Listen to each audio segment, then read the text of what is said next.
So let me see now. Oh, yeah. Dude, I'm telling you, man.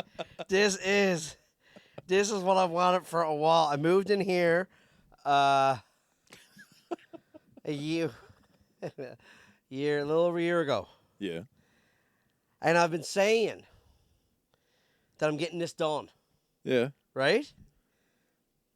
And I forced you to do it. You're welcome. well, partially, but like I've had it like you made me get it done this week. Yeah. For sure. Right on. Which is what I needed because we just got off tour. Yeah. Yeah. And yeah, try to crack that open, baby. Come on. Just got off tour. Yeah.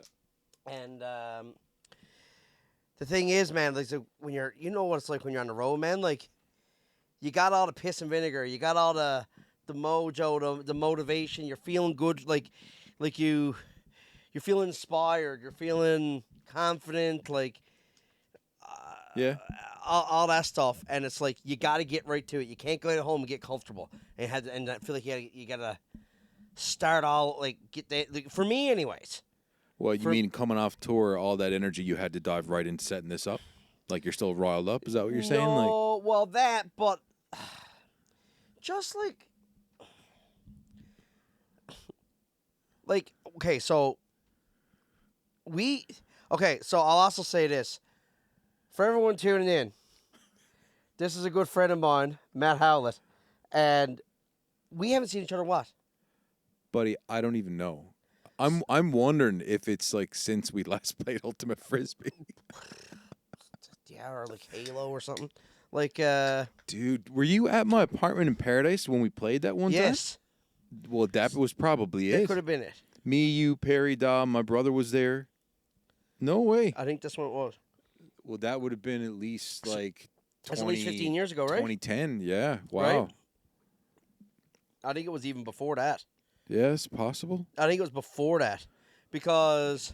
But that would make sense though, because I've been away since then. I would have been going out with Jill then, and I don't think I was when I was going out with Jill. I was flat. Like I don't think I was really around much. I think it was 2009. I think it's 15 years ago. Okay.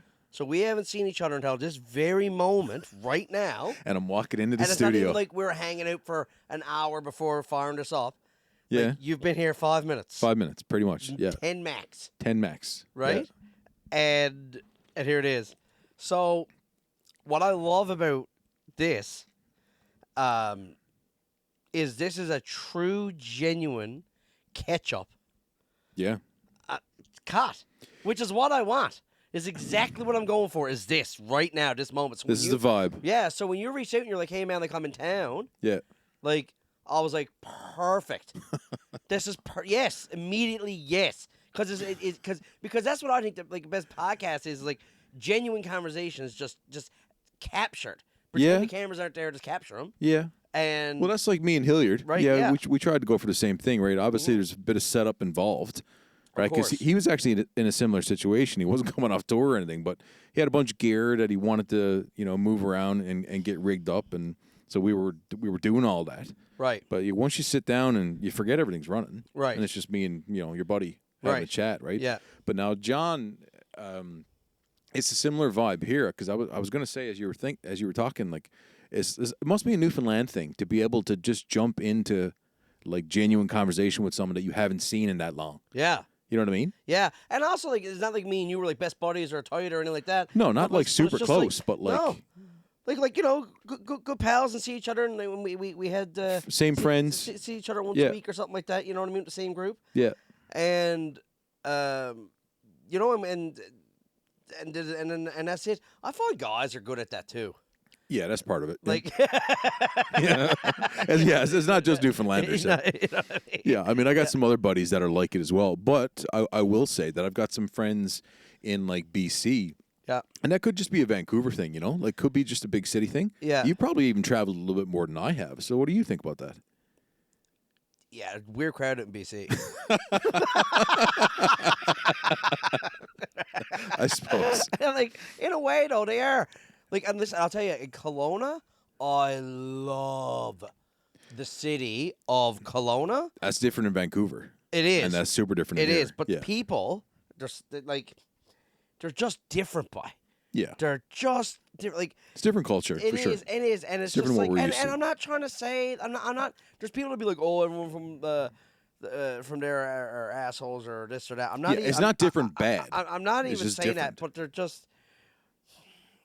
they're funny, and there is a level of thinking a lot about themselves too. Like I'm just one of my favorite things is to go to a Kelowna coffee shop and sit down and people watch. I mean, the level is just so funny. Like Okay. the yin and the yang that you're gonna Sure. see in my mind. Yeah. Like you'll see some fella there that's just like perfectly dressed, Sure. like perfectly dressed, for sure on steroids.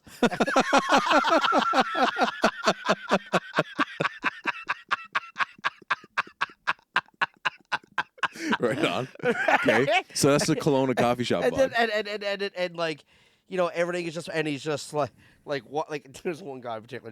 I just got back from Kelowna last week. There was this guy that was like, he's probably in his 50s, Okay. but like, Jacked. I'll give it to him. He's jacked, Yeah. and I'll give it to him. He's dressed very well, Okay. but like, he probably had like, I say he had a couple grand like plus on his body, like, you know what I mean? Well, I mean that makes sense living in Kelowna. Like, I mean, Yeah. I don't know what like the housing situation is like there in general. Like, there's probably homeless in Kelowna like there would be in just about any other major Yeah. city. But like, it's like, not cheap to live and there. you know, buddy's got a Mercedes or an Audi or something out there, parked out there, and then like that, like the next person is gonna come in with like some wool sweater with like a cat in her arms, like.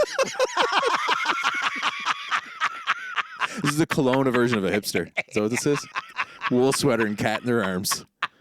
or like the cat is like in there, like sticking her head in their neck or something, living in there. Yeah. Like, And a it's tiny beanie. Yeah. Oh yeah. Yeah. Yeah. Right. Got a necklace on Got a necklace on. with his name. This is meow. But like, it's just like, I don't know, man. But I find it interesting. But yeah. So are you living in Vancouver now? No, man. I came home in I guess it's about 2 years ago now in the fall, for a visit. It was going to be a bit of an extended visit. It was going to be a few months, but my sister was turning 40 in April, and the plan was to stick around at least until then and do the big party with them. And then I was looking at going back to Vancouver. I met a girl Good Friday, and she's now my wife. Here. Yeah, Here? yeah, man. I bought a place downtown. We did. We bought a place in June. But okay, let me get that. You came here with last year, you said? It would have been fall of 22. You've been here for 2 years. Yes, man. Yeah. Yeah, I was in back in the Pearl for a bit, and then we bought a place downtown in June this year. So you came home to fall of 2022. Yeah, if I got the timing right, yeah. And on vacation. No, I actually did move. So you moved here. Yeah, I got rid of a bunch of my the thinking was I wanted to live in a different part of Vancouver. I was downtown in Gastown, loved the building, but it's Gastown. It's industrial. It's cool, super nice, but I wanted to get into a house, or I wanted to get into a place that had some green space or something different, right? Yeah. And so I was just feeling, I don't know, maybe it was still that nomadic vibe that I had. Because up until that point, man, I hadn't lived in a place for longer than a year. Right. From like 2013 to 2023, 2022-ish. Right. And so, yeah, I just decided I was going to go, sold most of my furniture, and drove home. But then I met Dana and figured I was going to stay, so. Wow. Yeah. Yes, where'd you meet her to? Down Kitty Valley Slip. Yeah, dude. Cole's Notes version. Sister's turning 40. I figured as a gift, I'll take her down there with her 2 kids, and we'll get some photos taken that she can print. Because, I'm decent with a camera, so my brothers were helping her with the kids, getting them ready, and I'm down there just kind of scoping out the situation, right?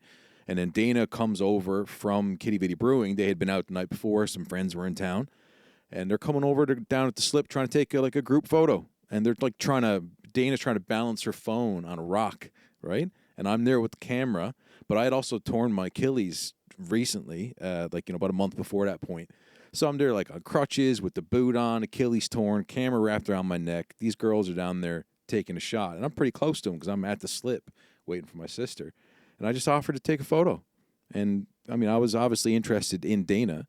at least chatting with her and you know, kind of checking her vibe. But yeah.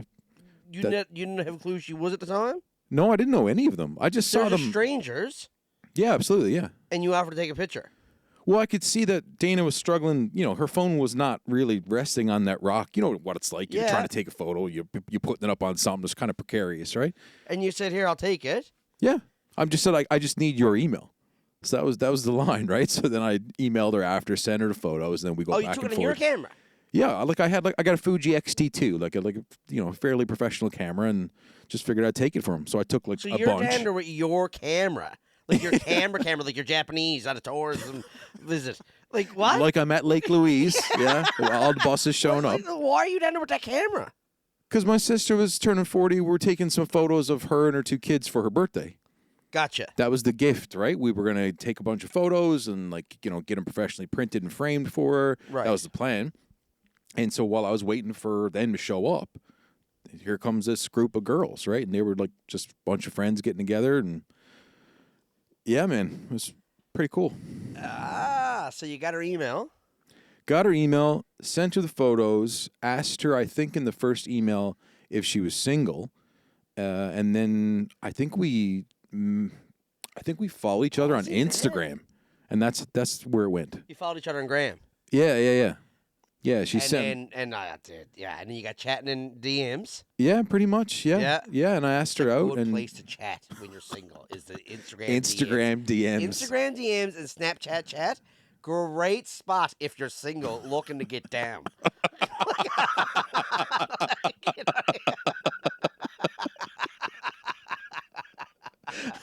That's where to go, right? Oh, well, I didn't know that at the time, but thank you. Yes, that's right. Yeah, it was better than email, right? Email made sense because I'm gonna send you a few files or whatever, right? Yeah. And it's kind of, I don't know you, a little formal, I suppose, but whatever. Yeah, she gave me her Instagram and then went from there. Yeah. Yeah.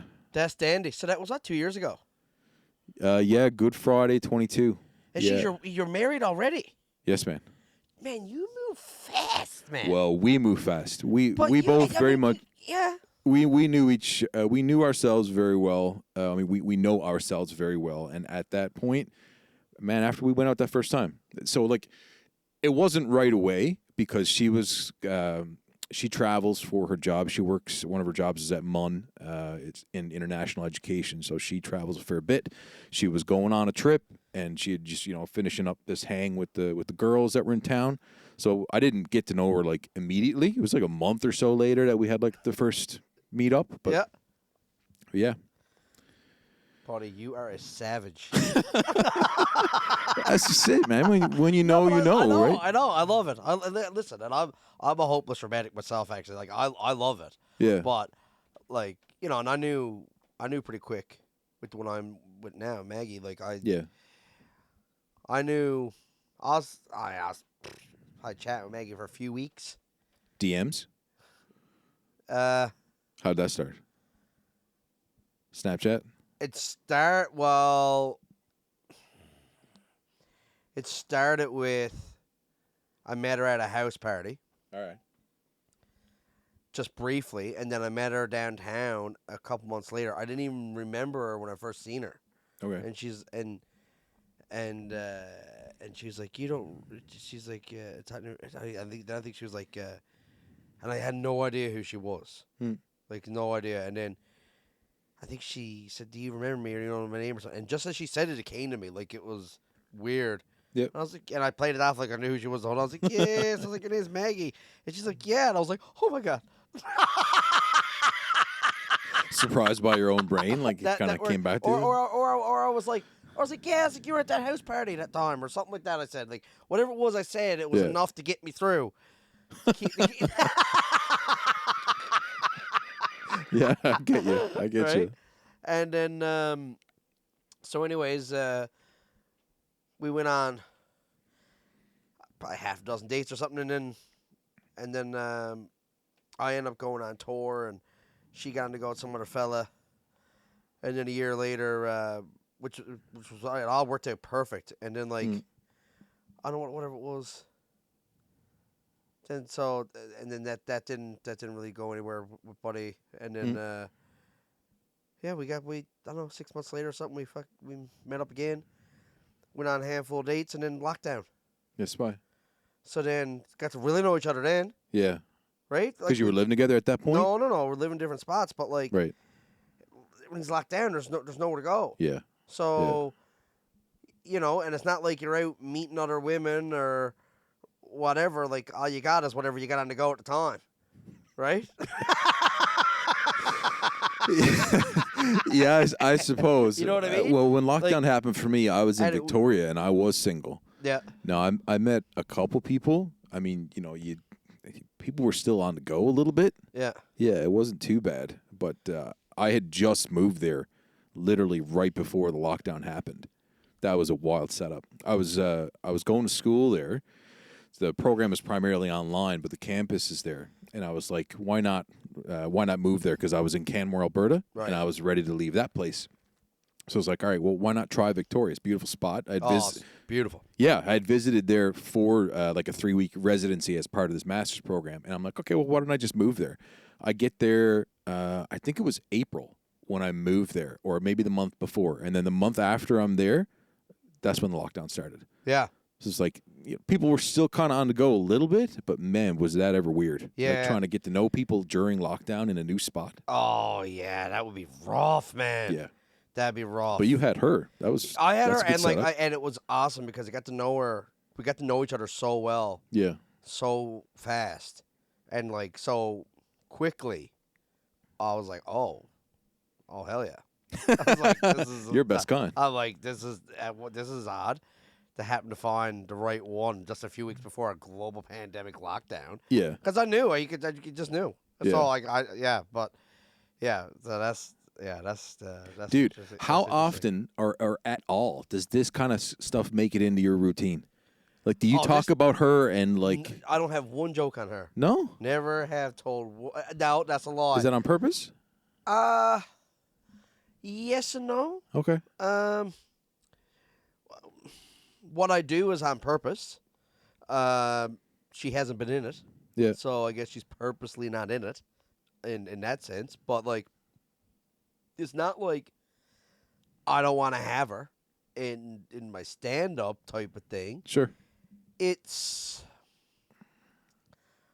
I don't really know what to say. Sure. Like that's funny. Like because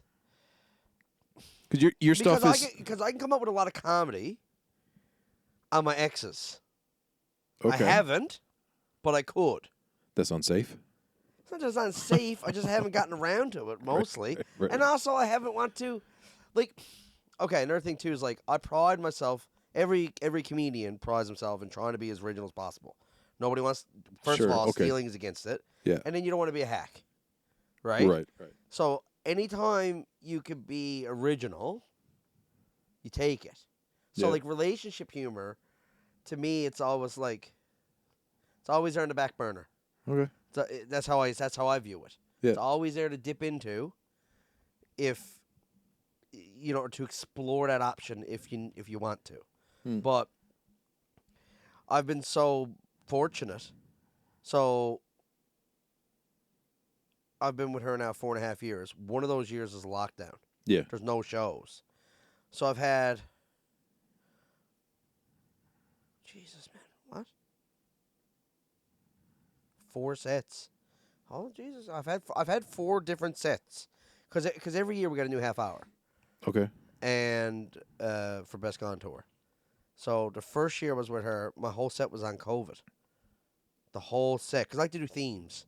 Okay. So my first set was on COVID. Next I've never year, seen you live, man. That's got to happen. Yeah, man. Get out. So, like, first set was on COVID. And my 2021 set. My 2022 set was just on my life. Okay. And, like, how, like, on my back and my childhood. Okay. It was more about to do with my childhood and kind of exploring why I am the way I am. Oh, excuse me. And last year was talking about grief, because I was talking about my buddy Tyler who died. Actually, I don't know if you can see over there that painting that's over there. It's on the couch. The treadmill might be blocking it. Yeah, I can't see behind But that. yeah, you see it after. Anyways, that's him. Yeah. So he was like a proper brother to me. It was definitely like. Is this a guy that our mutual friend Perry would also know? He would know him. Dude, you guys had like a little bit of a ceremony for Tyler downtown? Yeah, like Celebration of Life thing, yeah. Oh, yes, okay, Celebration of Life. Where was it? Yellow Belly. Yeah. Dude, the night that you guys did that is the night that I went out with Dana for the first time.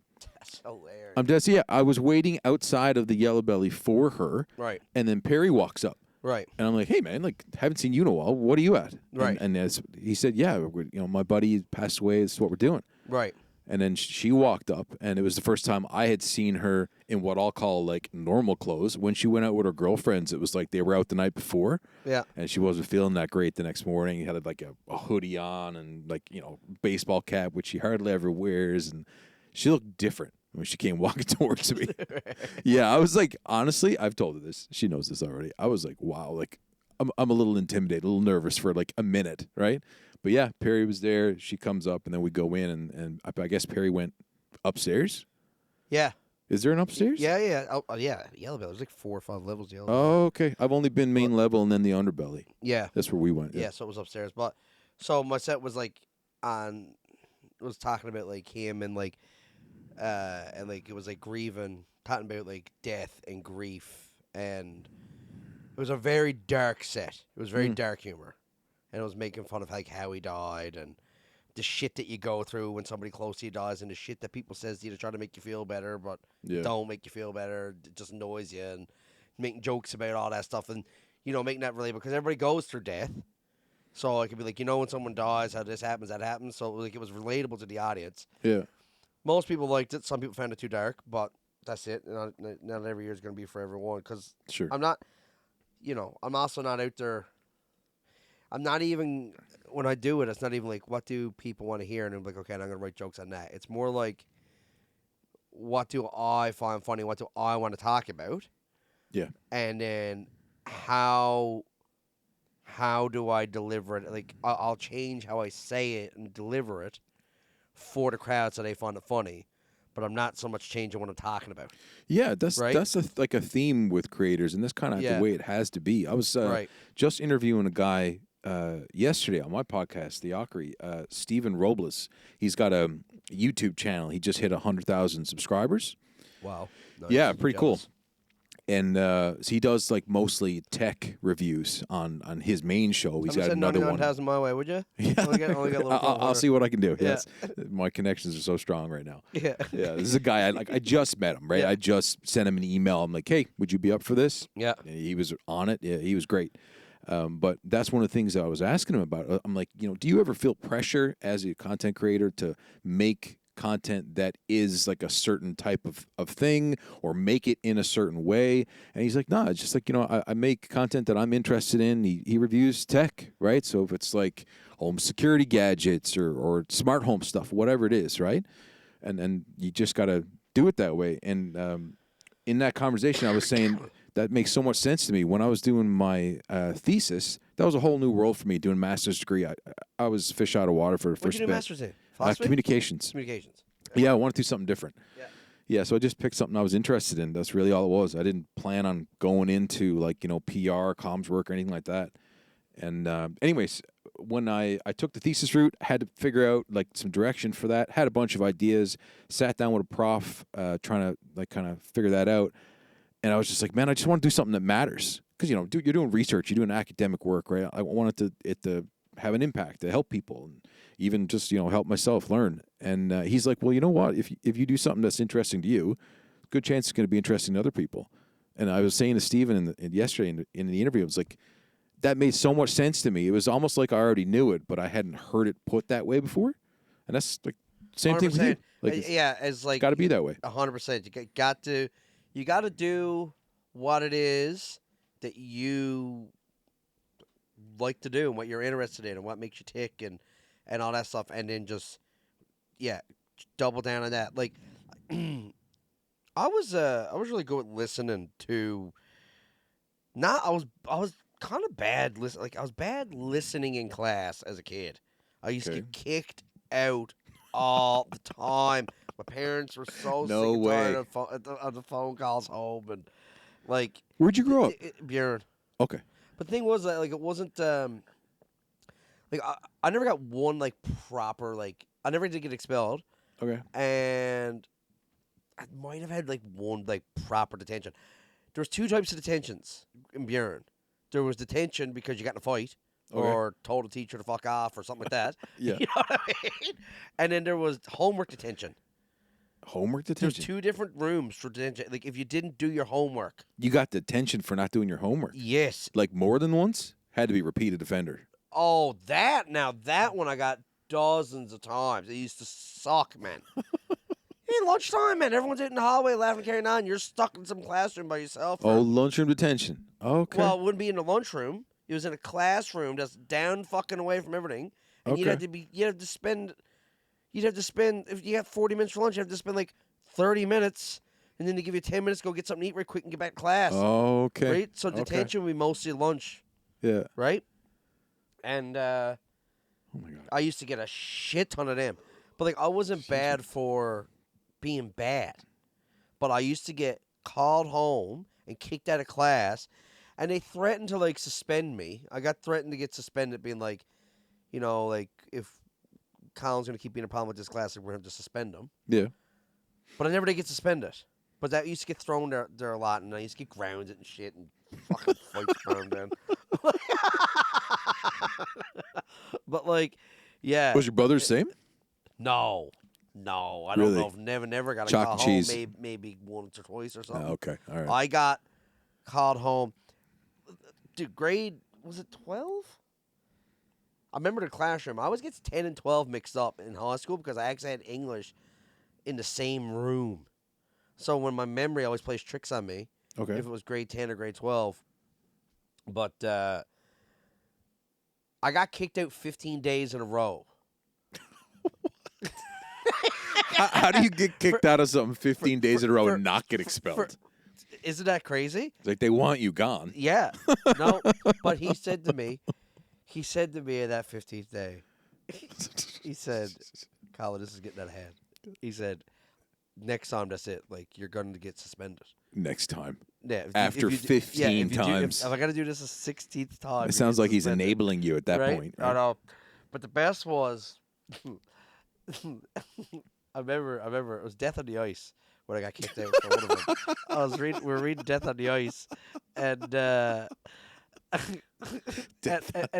I was good all class, man. I didn't say a peep, and I was like, no, man, no, because I hated getting kicked out. Because I almost always felt like I shouldn't have been getting kicked out.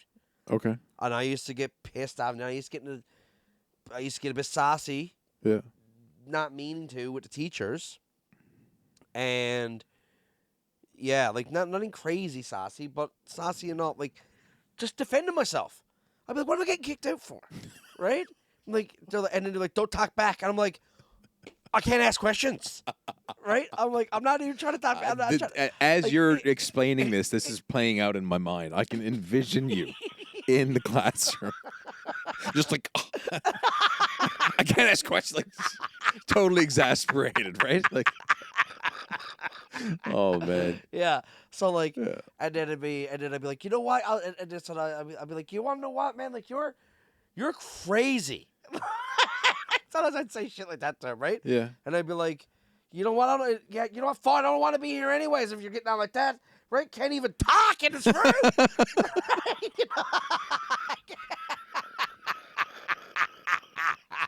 Right? Because I used to get kicked out. Half the time I got kicked out, Yeah. I was legit talking about the work. Okay. Yeah, I know. That's what used to piss me off.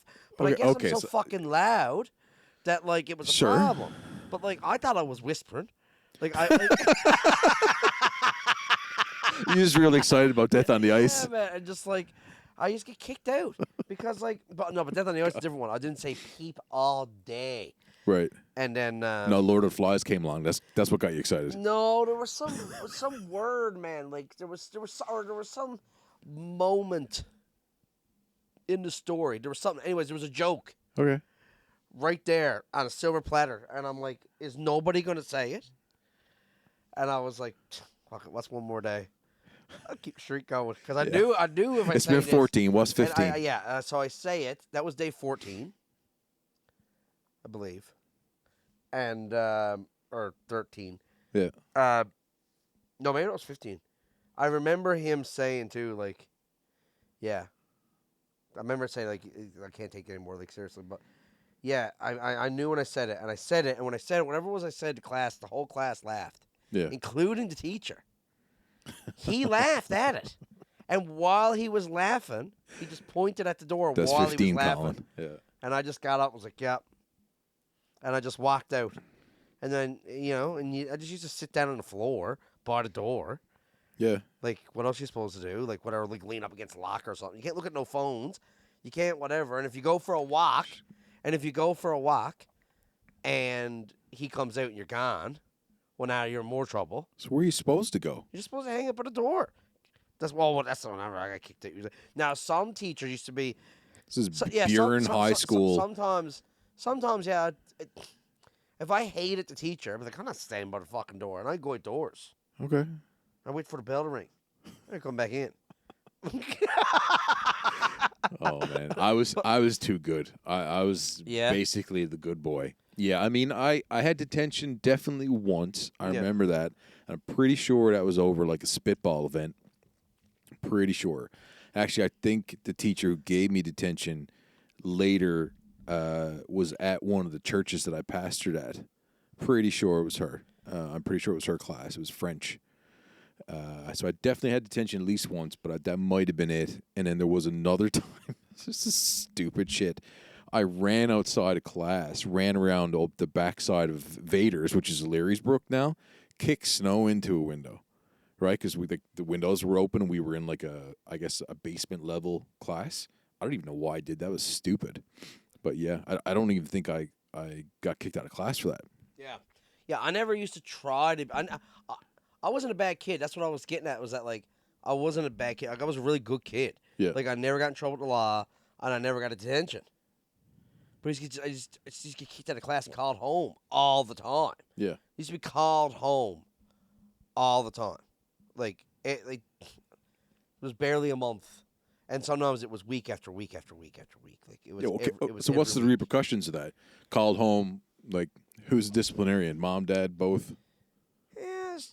I got way more trouble at home than I did in school because they would call my mom and dad, and then and mom wouldn't even tell dad half the time. Dad don't even know how many calls came at the house because if mom told him, it would have been chaos because it used to be.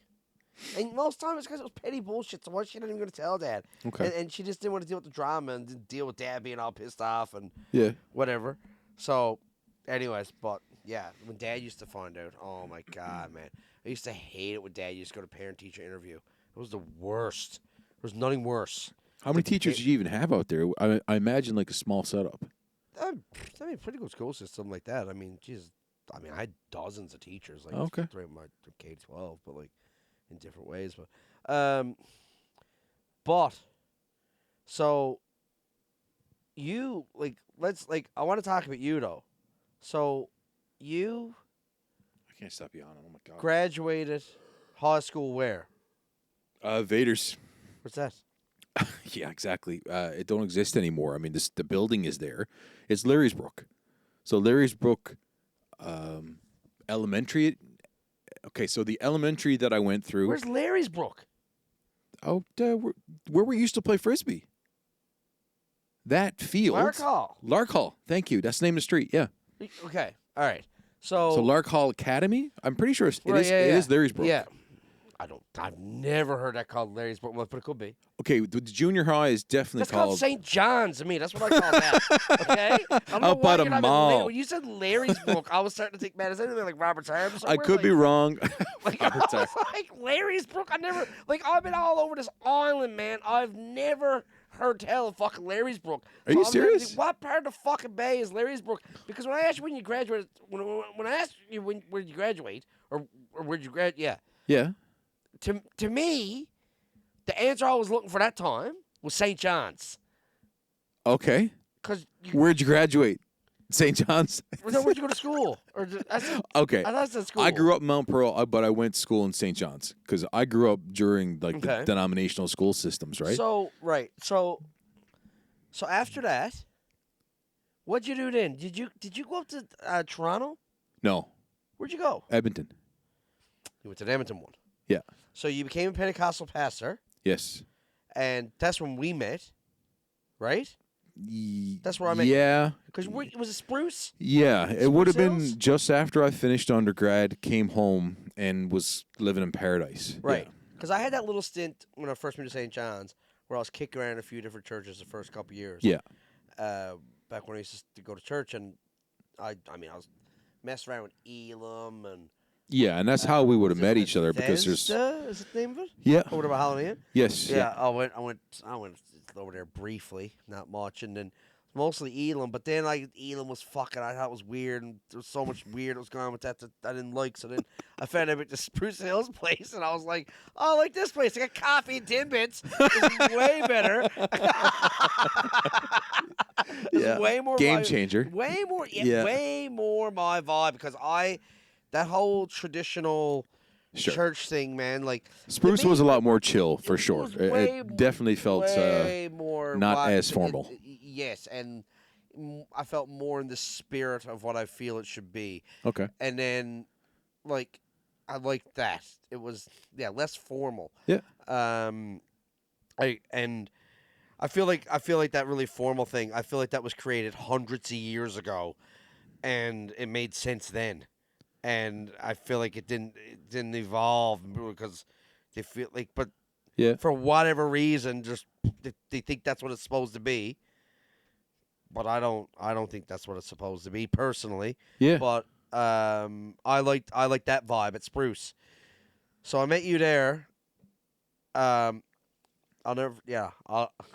remember the last day I ever went to church, going. I was checking out of it for a bit. But it was a Friday night youth group at Elam.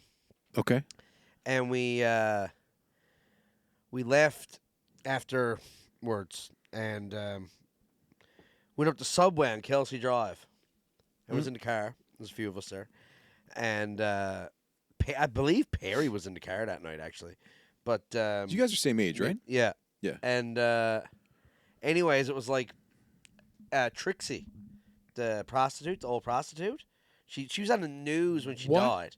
Trixie, you don't know Trixie? No, I don't know Trixie. You don't know who Trixie is? Tell me the story, man. Trixie was she's in her 70s, going around in hooker boots, and she looked like cartoon character, man. But she was on Kelsey Drive. It made no sense. It's that is what made it funny. I'll give it that to the boss. Okay, all right. But we just came from youth group, right? And she's out. And she's got luggage, and she's being Trixie, and Trixie has done a lot of drugs and things over the years, and all right. She was a wild heretic. She just used to scream shit at you, and she wasn't all there, right? Anyways, I guess for the whatever, the boys wouldn't stop laughing. They're all laughing at her. She was at the Subway? She was at Subway. Yeah, I think she was looking for money or something to do. She did Subway because and I remember we went in the Subway. And as soon as we got in the Subway, all the boys busted out in laughter, right? And I was just again, you got to realize, you got to remember too. At the time, I'm checking out. I'm getting done with the whole church life. Yep. But that was what set me off. That was what set me over. That was the straw that broke the camel's back. Was we just left youth group, and now there's people in this car. There's 5 of us. That are supposed to be leaders of the church, and they're laughing at her. And they're fucking laughing at this prostitute. Okay, I got you. Yeah. And acting like little boys, right? And snickering behind her back and stuff. Yeah. And now looking back on it, it was just because the boys were so green and green to the world, and it was a lot of it was anxious laughter and she was fucking hilarious. She was a character, man, and it was easy to laugh at her. But I was just in a spiteful enough mood where I was on my fucking high horse, and I was just sick. I would totally laugh at that, right? But at the time, I was just you know what, man? You guys should all be ashamed of yourselves. I'm because it was just the bullshit and the hypocrisy of so many churchgoers that was really, and the judgmental bullshit and and the hypocrisy. Those two things in particular that was really driving me away from that life. Sure. And then we just leave youth group bars where they're up on stage, hands in the air, crying as they're fucking speaking in tongues or whatever the fuck. And then fucking.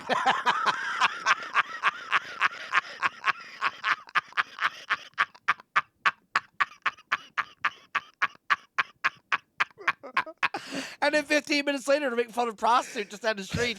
And I'm like, you fucking two-faced fucks, man. I said, bring me home out of this. And that was it. No, I never went again. Yeah. I never. That was the last time. That's the last time at church. That's one way to go out. I was disgusted. But, like, Yeah. in all fairness to the boys, like, yeah, I was just done. And I was essentially, and I was also looking for a bit of reason, I guess, to just have my moment, have my actual reason. And I wasn't so much I wasn't so much looking for it. But, like, maybe I kind of was, like, it's on hindsight. I just knew at the time I was disgusted. Yeah. I was pissed off. Yeah. And I was like, you know what, man? Fuck this. I'm sick. I'm so sick of all the nonsense that comes with all of this. Sure. With that type of behavior, even specifically, like, where it's like you're supposed to be supportive, loving, kind, you know. Yes, man. And, like, I grew up in Burin Bay, and, like, I grew, like... And, like, growing up, like, all of my friends, like, none of my... Well, hold on. I guess, like, I had one friend in Burin that went to church, and then... Oh, so you didn't grow up going? I grew up going to church, but I was like, it was all senior citizens. Was it Salvation Army? Salvation Army. That's what I thought. Okay. Right, Yeah. in Burin Bay. So, and there was, like, two other kids my age that were going. So there was them, and then, but it was mostly, like, everyone there is 50 plus. Okay. Right? Yeah. So... and then in high school, I became friends with a buddy of mine that was going to Pentecostal church, Aaron. And then that's kind of how I started going to Pentecostal church a bit. But, like, so I had him. But, like, the vast majority of my friends, like, they weren't going to, they go to church, like, eat, like, Christmas with their family, maybe Easter. Yeah, my dad's side of the family was like that. So many of my friends were Catholic, and their communion, like, they would go for, like, communion when they're a teenager or something, or whatever that is. Yep. And then that was it, right? Like, they weren't ever going. They go Christmas. Yeah. And maybe Easter. Like, but, like, no one was churchgoers. But, like, you knew who was, like, a great person and who wasn't. And, like, I grew up around all of that. And then when I came to St. John's, when I came to church, like, I just seen no one in the church was acting like anybody I grew up with. Like, okay. In what way? What do you mean? Everyone's just kind of minding their P's and Q's a lot. And, okay. And, you know, like, everyone out of bars started drinking at, like, 14, 15, all that stuff. Obviously, that's not going on. No, I didn't drink till I was 20. I didn't have my first drunk till I was 20. Like, I didn't drink at all. Yeah. So, in high school, everyone would drink. I would be, like, the only one not drinking. Yeah. Right? Yeah, it was me too. I didn't have a drink until I was in my late 20s. Right. So and a part of that was being religious, but, like, a big part of that was, and I wasn't even religious, I just went to church, but, like, it was my dad, man. Like, I was like, if I get caught drinking, that's it. I am fucked. Right. The punishment, I'm gonna lose my car, and I have no wheels. I'm gonna be stuck in Burin Bay. Yeah. Right. I'm gonna be like. Was that because your parents were religious? Dad took mine to tell, like, when this Dad used to set me straight, man. So, like, I got a paper route when I was at the end of being 12 years old, just before I turned 13, a month before I turned 13 years old. Yeah. I think that's what it was. So I was 12 years old because I wanted internet, and Dad would not get the internet. So I got a paper route. What year was this? It was dial-up, wouldn't it? Yeah. Deadly. So it was 1998. Yeah. 99. Yeah. Dad would not get it, and I I was like, well, he's like, I don't want to pay for it. And then I was like, well, I'm getting this. Right. He's like, well, how are you getting this? I was like, I'm getting it. So I got Buddy, Evening Telegram. I suppose. So, what would it be out in Buren? The Southern Gazette. Shout out. I'm sure that still exists and going strong. It actually just shut down like a year ago. No way. It was the paper for the Buren Peninsula. The Southern Gazette. Yeah, Yeah, man. I feel you. I worked for the Telegram. Yeah, so I know I did a bit of the Telegram too on Saturdays. Okay. Yeah. But and this was every Tuesday. But I did I did that, and I said, Dad, I'm getting internet. He said, if you're getting internet, he said the only way you're getting internet is there was a service that you pay for it. So when someone called, it popped up on the screen that so and so is trying to call you. Yeah, yeah. And you could click accept, and it would disconnect the computer from, and then the phone would start Let ringing. the call through. Yeah. But it was like $7.99. It was like $8 a month just for that option. For that to have that service, that option. Right. Yeah. Right. So he said you got to get that too. So I had to pay the internet and that. Right. So then, like, but before that, even before that, this is what's so crazy. So I used to get like $3 for.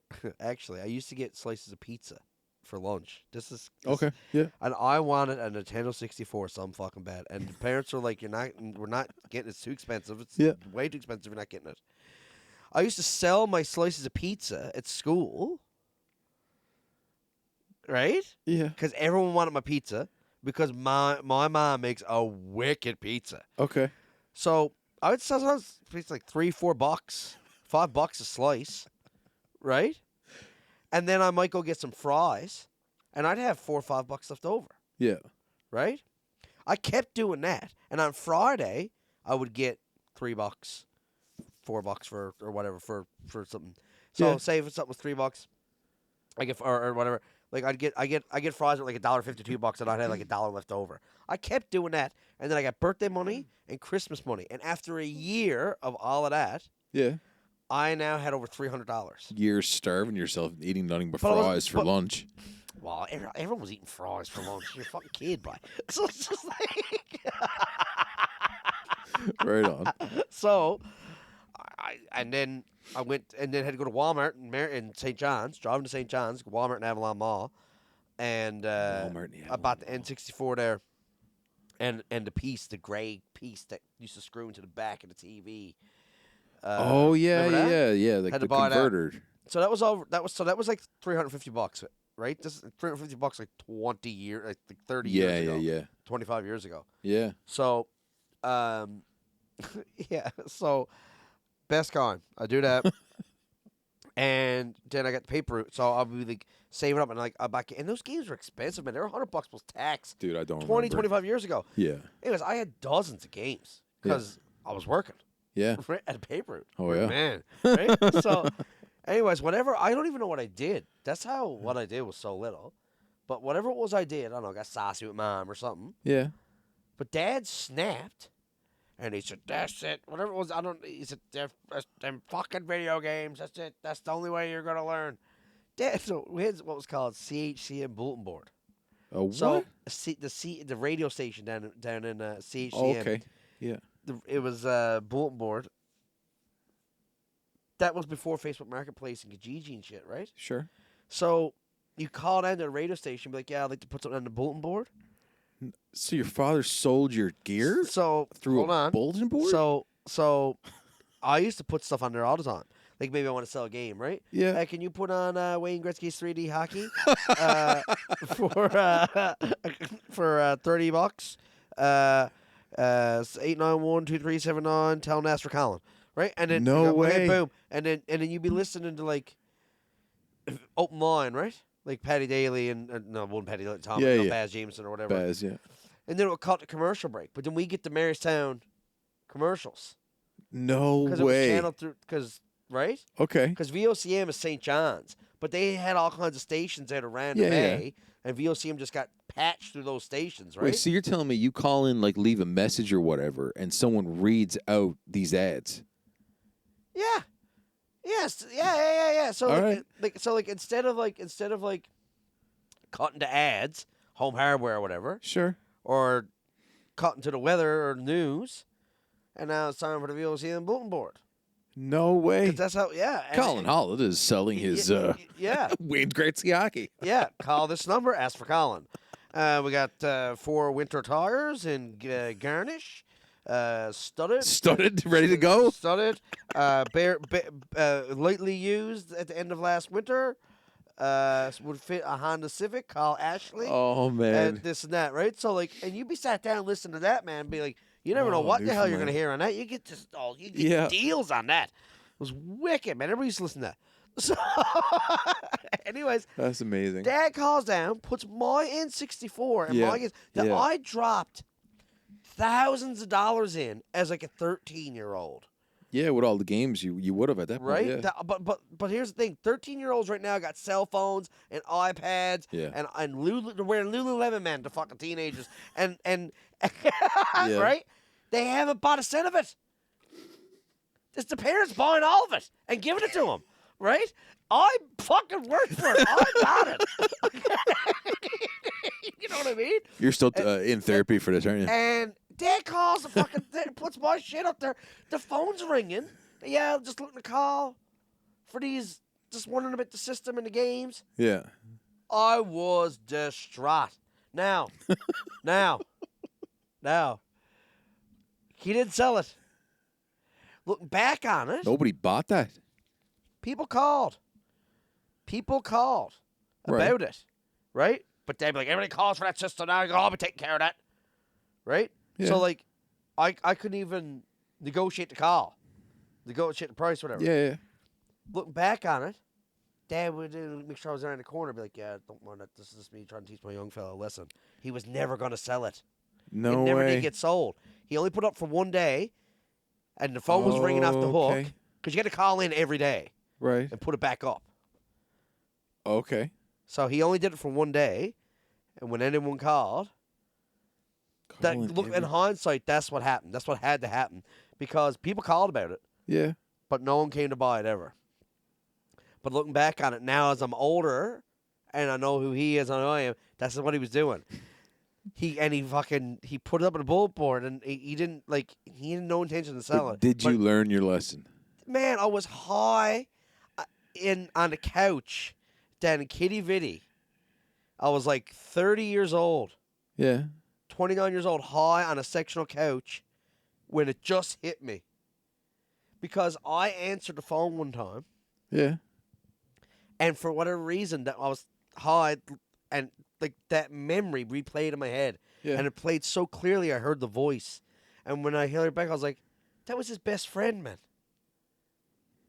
That wasn't even a strange caller. He got his friend to call the house, pretending to buy the fucking system. Really? Look, yes. The phone was ringing off the hook, he said, so there's other people calling about but it. that was the first one. Right. Right? I didn't even answer the phone That's after a that. fair bit of setup for a little parenting move. Yeah. Gets his buddy involved. Got his buddy involved. I'm going to get you to call the house now and look for that system. I got to put up on the bulletin board. You call and look for it. Teach young Colin a lesson. Right. Exactly. Okay. Right? Did I learn my lesson? Buddy, Dude, how did we even get into this story? Because I didn't. What were we talking about? Because I didn't drink. We're talking about drinking. Teenage I don't drinking. know how I'm lost. I don't know how it got to this point. Yeah, well, listen, man, I'm getting a little high here now. So I'm going on fucking side roads, right? Teenage drinking. Yeah, No. I didn't have a single drink until I'm pretty we're sure talking about church Vancouver. and stuff is what we're talking about. And we're talking about, like, Right. you so know, it rabbit trailed. and yeah. just like being a good kid. Right. Right? This all And came from church. Trixie. Yes, and Trixie, and exactly, and just church, and just, but like, I don't know, I just seen a lot of bullshit in the church. Sure. And because I didn't grow up immersed into it, where I was going all the time, loved going, and all of my friends were church friends. Mm.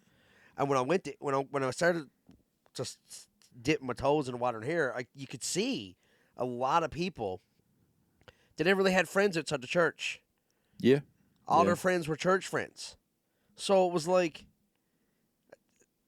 I felt like I don't know. I grew up like that, man. I didn't know the difference. Yeah, you're one of them. Yeah. So exactly. So like you went and you became a pastor. Yeah. Right. Yeah. And you were a pastor at Spruce.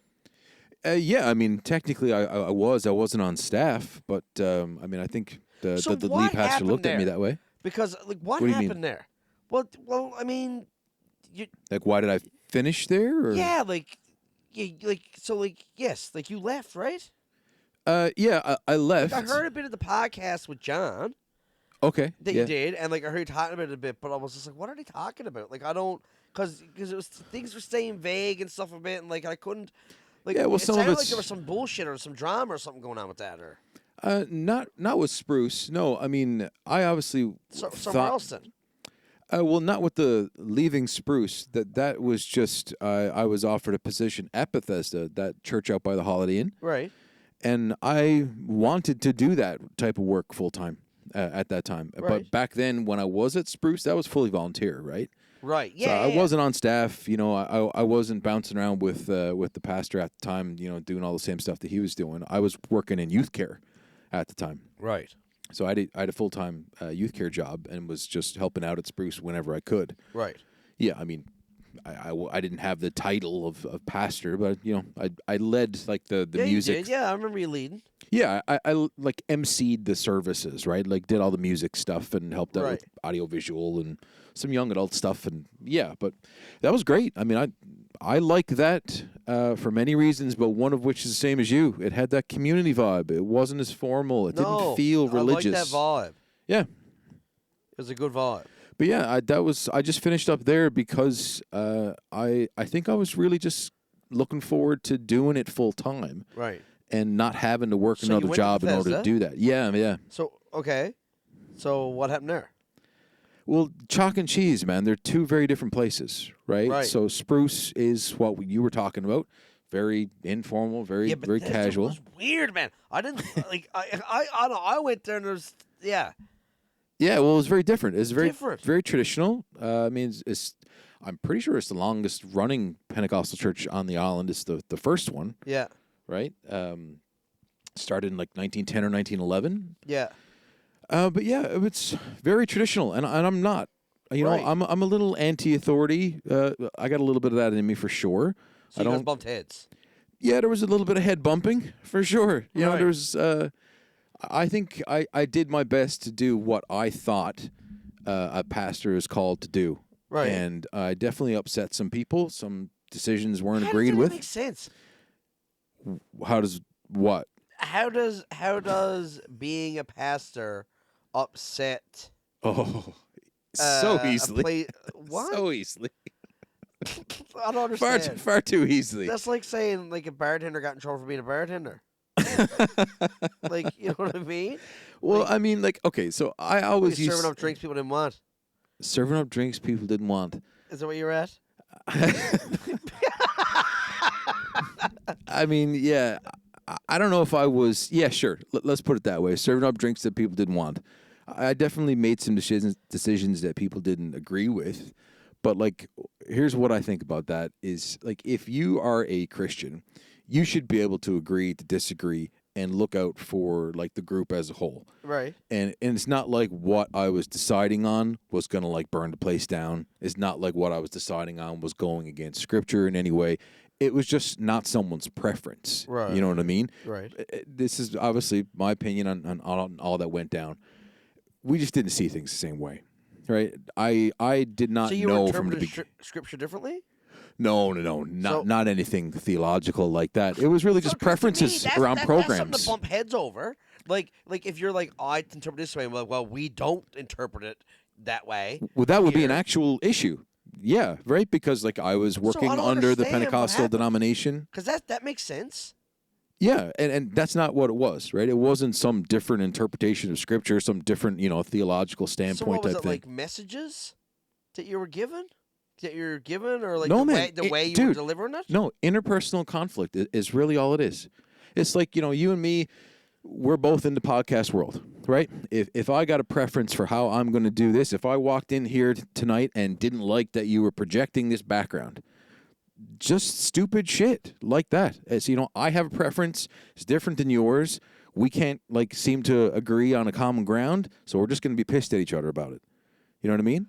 That's weird. That's like when you boil it down, the majority of what I experienced was like that stuff that shouldn't be an issue. Right. So that's why you left there.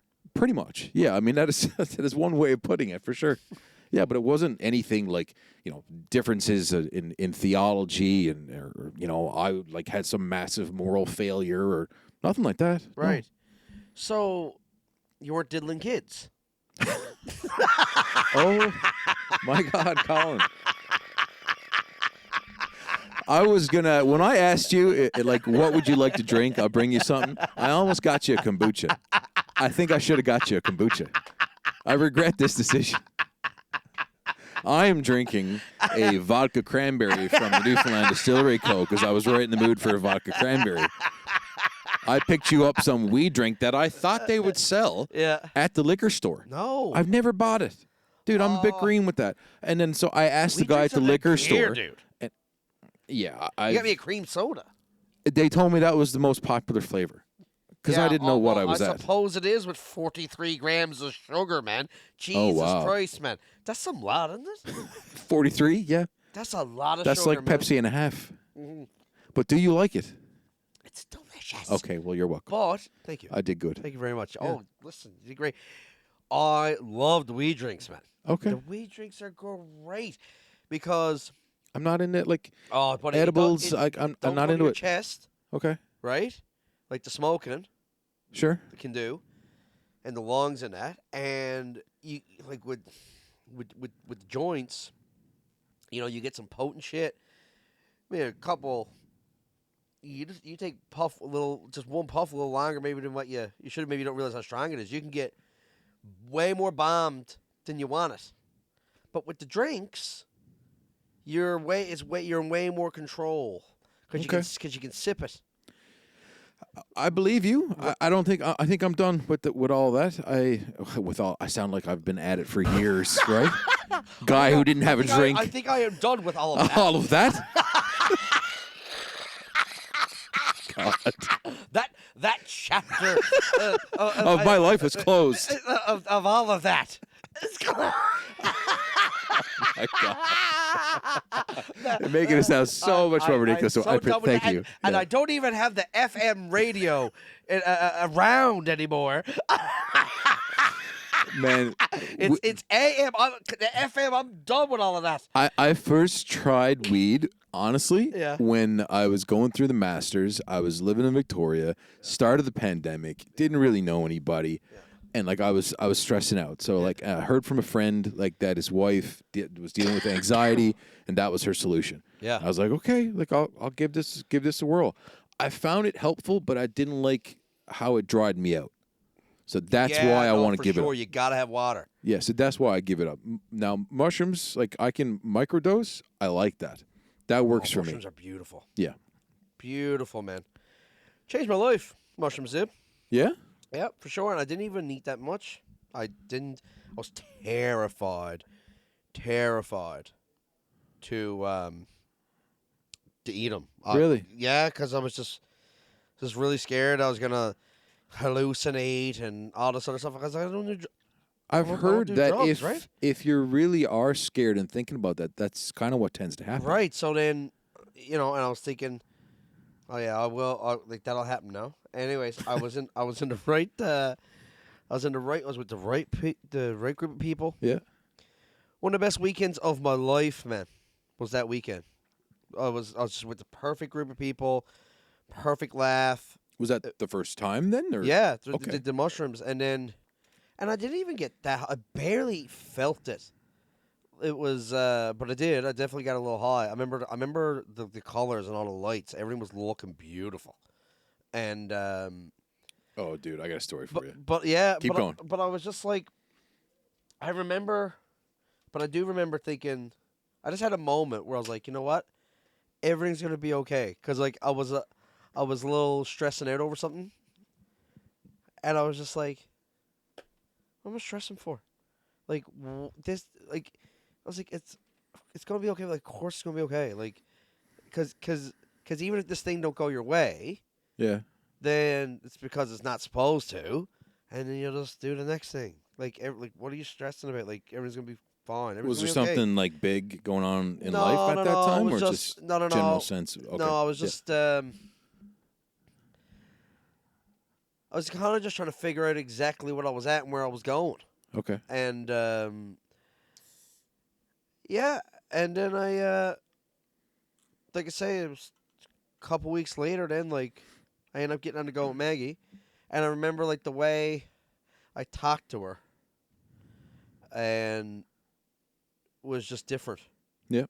Because of that, and like I remember just it just put me in a really great headspace, a really good perspective on life, Mm. and that headspace and that perspective, and that attitude, then led me down a whole road that completely changed my life. Yeah, that is one of the main things that I love. Yeah. About mushrooms. Can I tell you a story? Yeah. Okay, this is like typical church boy story. Okay. So the first time that I actually ate enough to have like a bit of an impact on me, I was living in Gastown, that place that I mentioned where I lived last in Vancouver, and there was this new spot that opened up like 2 blocks from me. I don't remember what it was called, but it was like a float place. It's like you get into a tank filled basically with like salt water. Yeah, float tank. Yeah, a Yeah. float tank. Okay, so you're familiar with the concept. At Yeah. least. Okay, a lot of people aren't. I talk about this and they're like, "What kind of foo crystal bullshit is this?" Right? Okay. So, and I'd never tried it before, but I was like, I'll try just about anything once, and so I'd never done it before, and I knew it was like low sensory, like the lights are dim, they can play music or whatever. I thought this would be the ideal time to take a few, right? And I had a couple, so I ate them. Went over for the set time, jumped into the tank, and I didn't really notice anything while I was in there. I think it was like a 45-minute session. But what I didn't realize is that I was losing all track of sense of time, right? I had no idea how long I had been in there for. And it turned out that I wasn't in there as long as the session was. I think it was 45 minutes, but I jumped out at like 30 or something because I got super paranoid and thought I was in there for too long. So I figured like I'm like stupid high, don't know how high I am. I'm in there for too long. Someone's gonna come in and like try and get me out of here, and I'm gonna be like buck naked, covered in salt water, rushing to get out of there. And so I jump out, covered in salt water, trying to get the stuff off me, and like basically walk home because I rushed, covered in like dried. You know what it's like when you get out of like the ocean type deal, right? It's like all this salt had dried into me. I walk back to my apartment, like I'm glad it wasn't that far, and then I'm like lying on my bed, hungry as I've ever been, high out of my mind. So, but the moral of the story is, don't jump into a float tank, especially not the first time you're going to try mushrooms. That's not a good plan. Well, especially if you don't know what the fuck a float tank is. No. Don't combine two first time. I'm sure there's people that love doing that because they know what a float tank is. Probably. I've been there a bunch of times, had a lot of great experiences. Yeah, if they're not as green. Yeah, that was a little embarrassing. Don't get the float tank. Because, like, here's the thing, man. Like, Rogan has always talked about DMT and doing DMT and getting in the float tank. Okay, wait. I don't think I know what that is. DMT? DMT is like, Jesus Christ, I can't even probably explain it, but it's like, yeah, it's a drug, Okay, essentially. Sure. But it's like, and that's what he does, gets into a float tank with when he does DMT. Yeah. And like, I can't only imagine how many millions of people have done that now, just because he has talked about it. Yeah, I mean, maybe it's a great idea. He talks mushrooms about in a going float to tank. other fucking dimensions. Oh yeah. Because I guess you're in there. He said if you're in there with your eyes closed, and you're not, and you're truly floating. So like, it is a pretty cool experience. I gotta say, it's very relaxing. Yeah. So easy to get in there and like meditate, self-reflect, and just like have a really chill time. Yeah. Yeah, because I had bought several sessions, so I went back afterwards without the mushrooms, and had a great time. See, I went into a float tank one time, expecting, like, it was in Kelowna. Okay. In 2015, and I get into this float tank, and I'm just lit in there. And all I remember, because like I heard Rogan talk about it so fucking much, right? Yeah. And tell me how incredible it is. So I'm expecting this outer change body your life experience. experience. Yeah. Outer body experience. Because he's talking about like when you're floating, it's like you lose all your senses, and when you lose all your senses, like your brain is then able to go down all these paths. Yeah, sensory deprivation. Yeah, exactly. Man, I felt every fucking nerve in my body being cold, and I was in there fucking half shivering for fuck's sakes. Like, Okay. like I didn't find it like warm or enjoyable like that. Like, It's supposed to be lukewarm. yeah, well, I just You know, my like bitch bathtub. ass thought it was cold, but like, so I'm in there, and I don't know if it's, I don't know how the fuck no one else seems to have this problem, but I just kept bouncing off all the fucking sides, man. Yeah. I was like I was like a cue ball. You kind of got to starfish it, man. And like you just like stretch your arms out and your feet out and you just kind of push yourself off.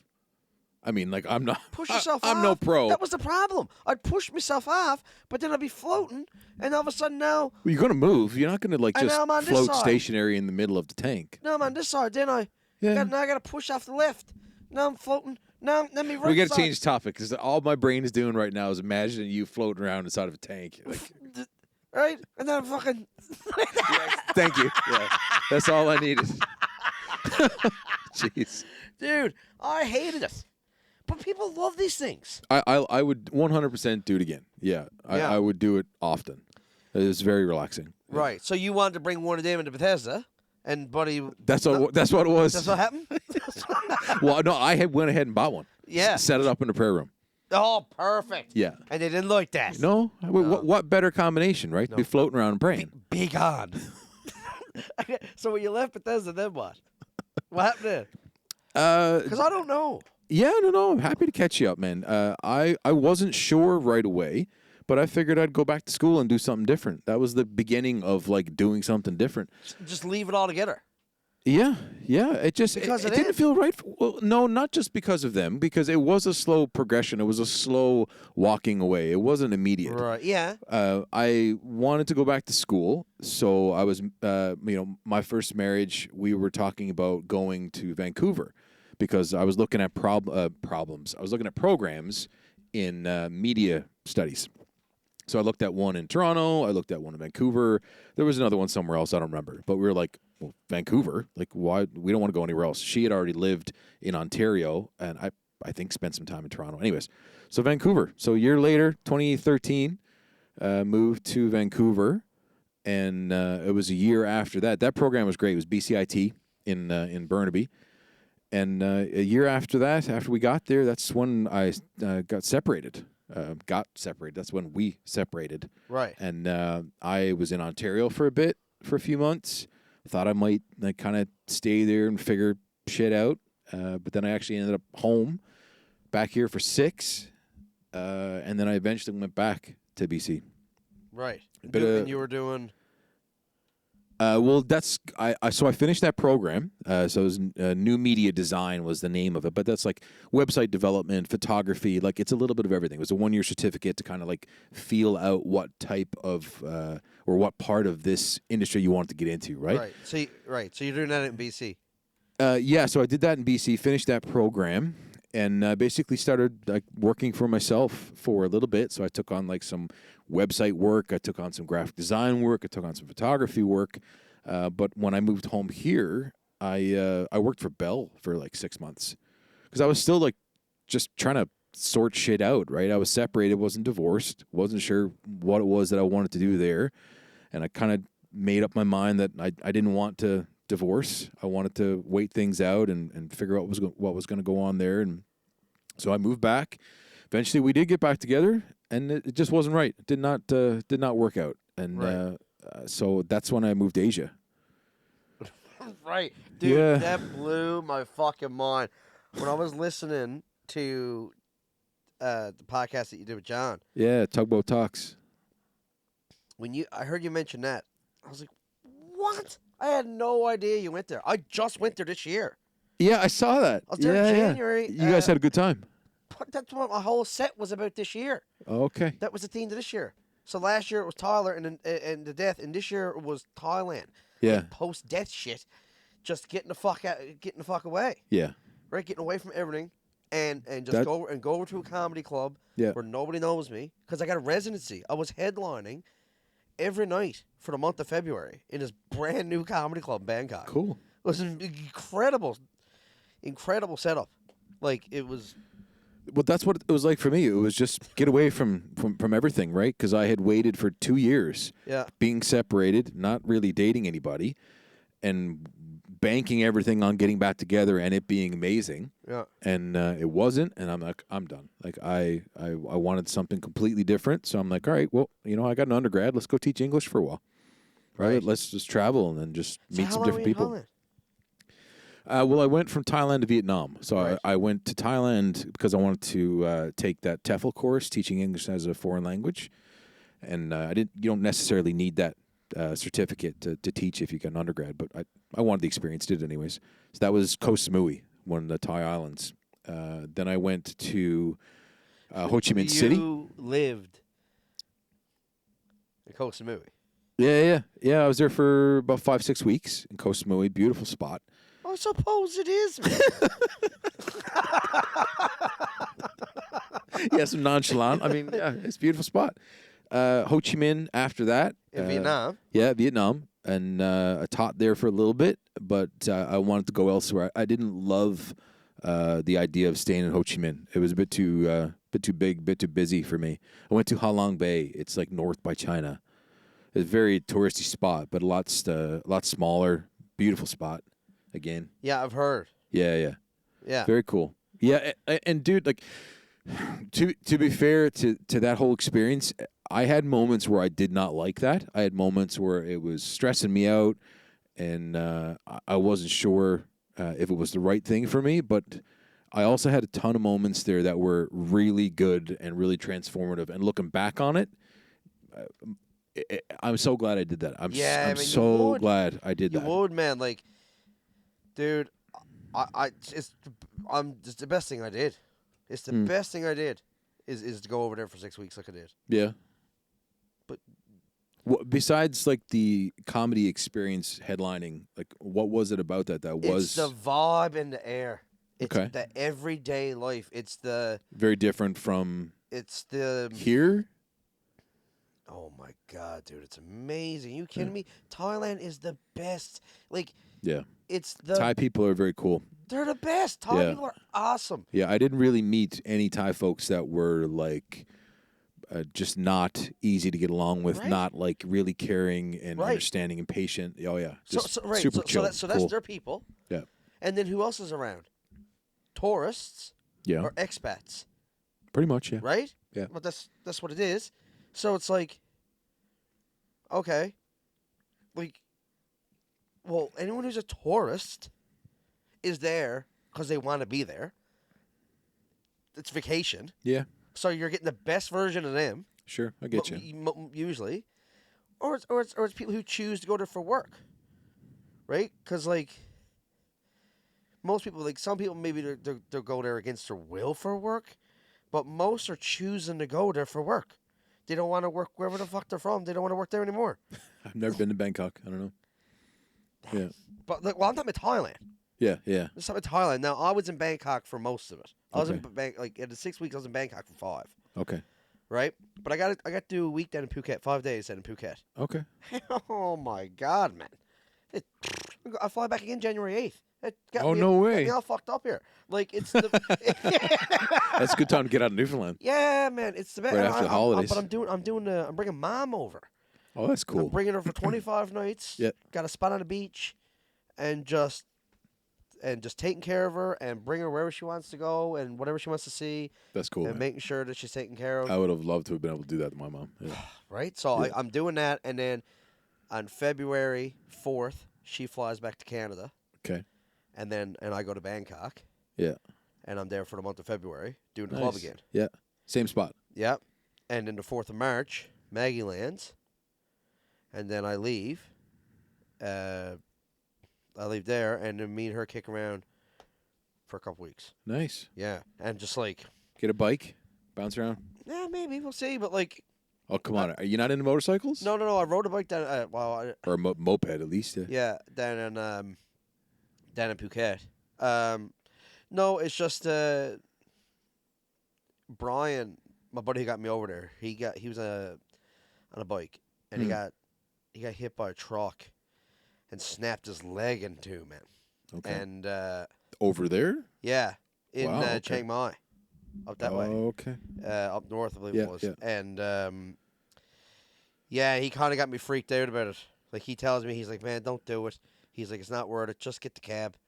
Right. Because the cabs are so cheap over there. Yeah. They're so cheap. Now, they're more expensive down on the island, down Phuket. I don't know what it's like in Ho Chi Minh, but on Phuket, the cabs are more expensive for sure because it's such a tourist destination.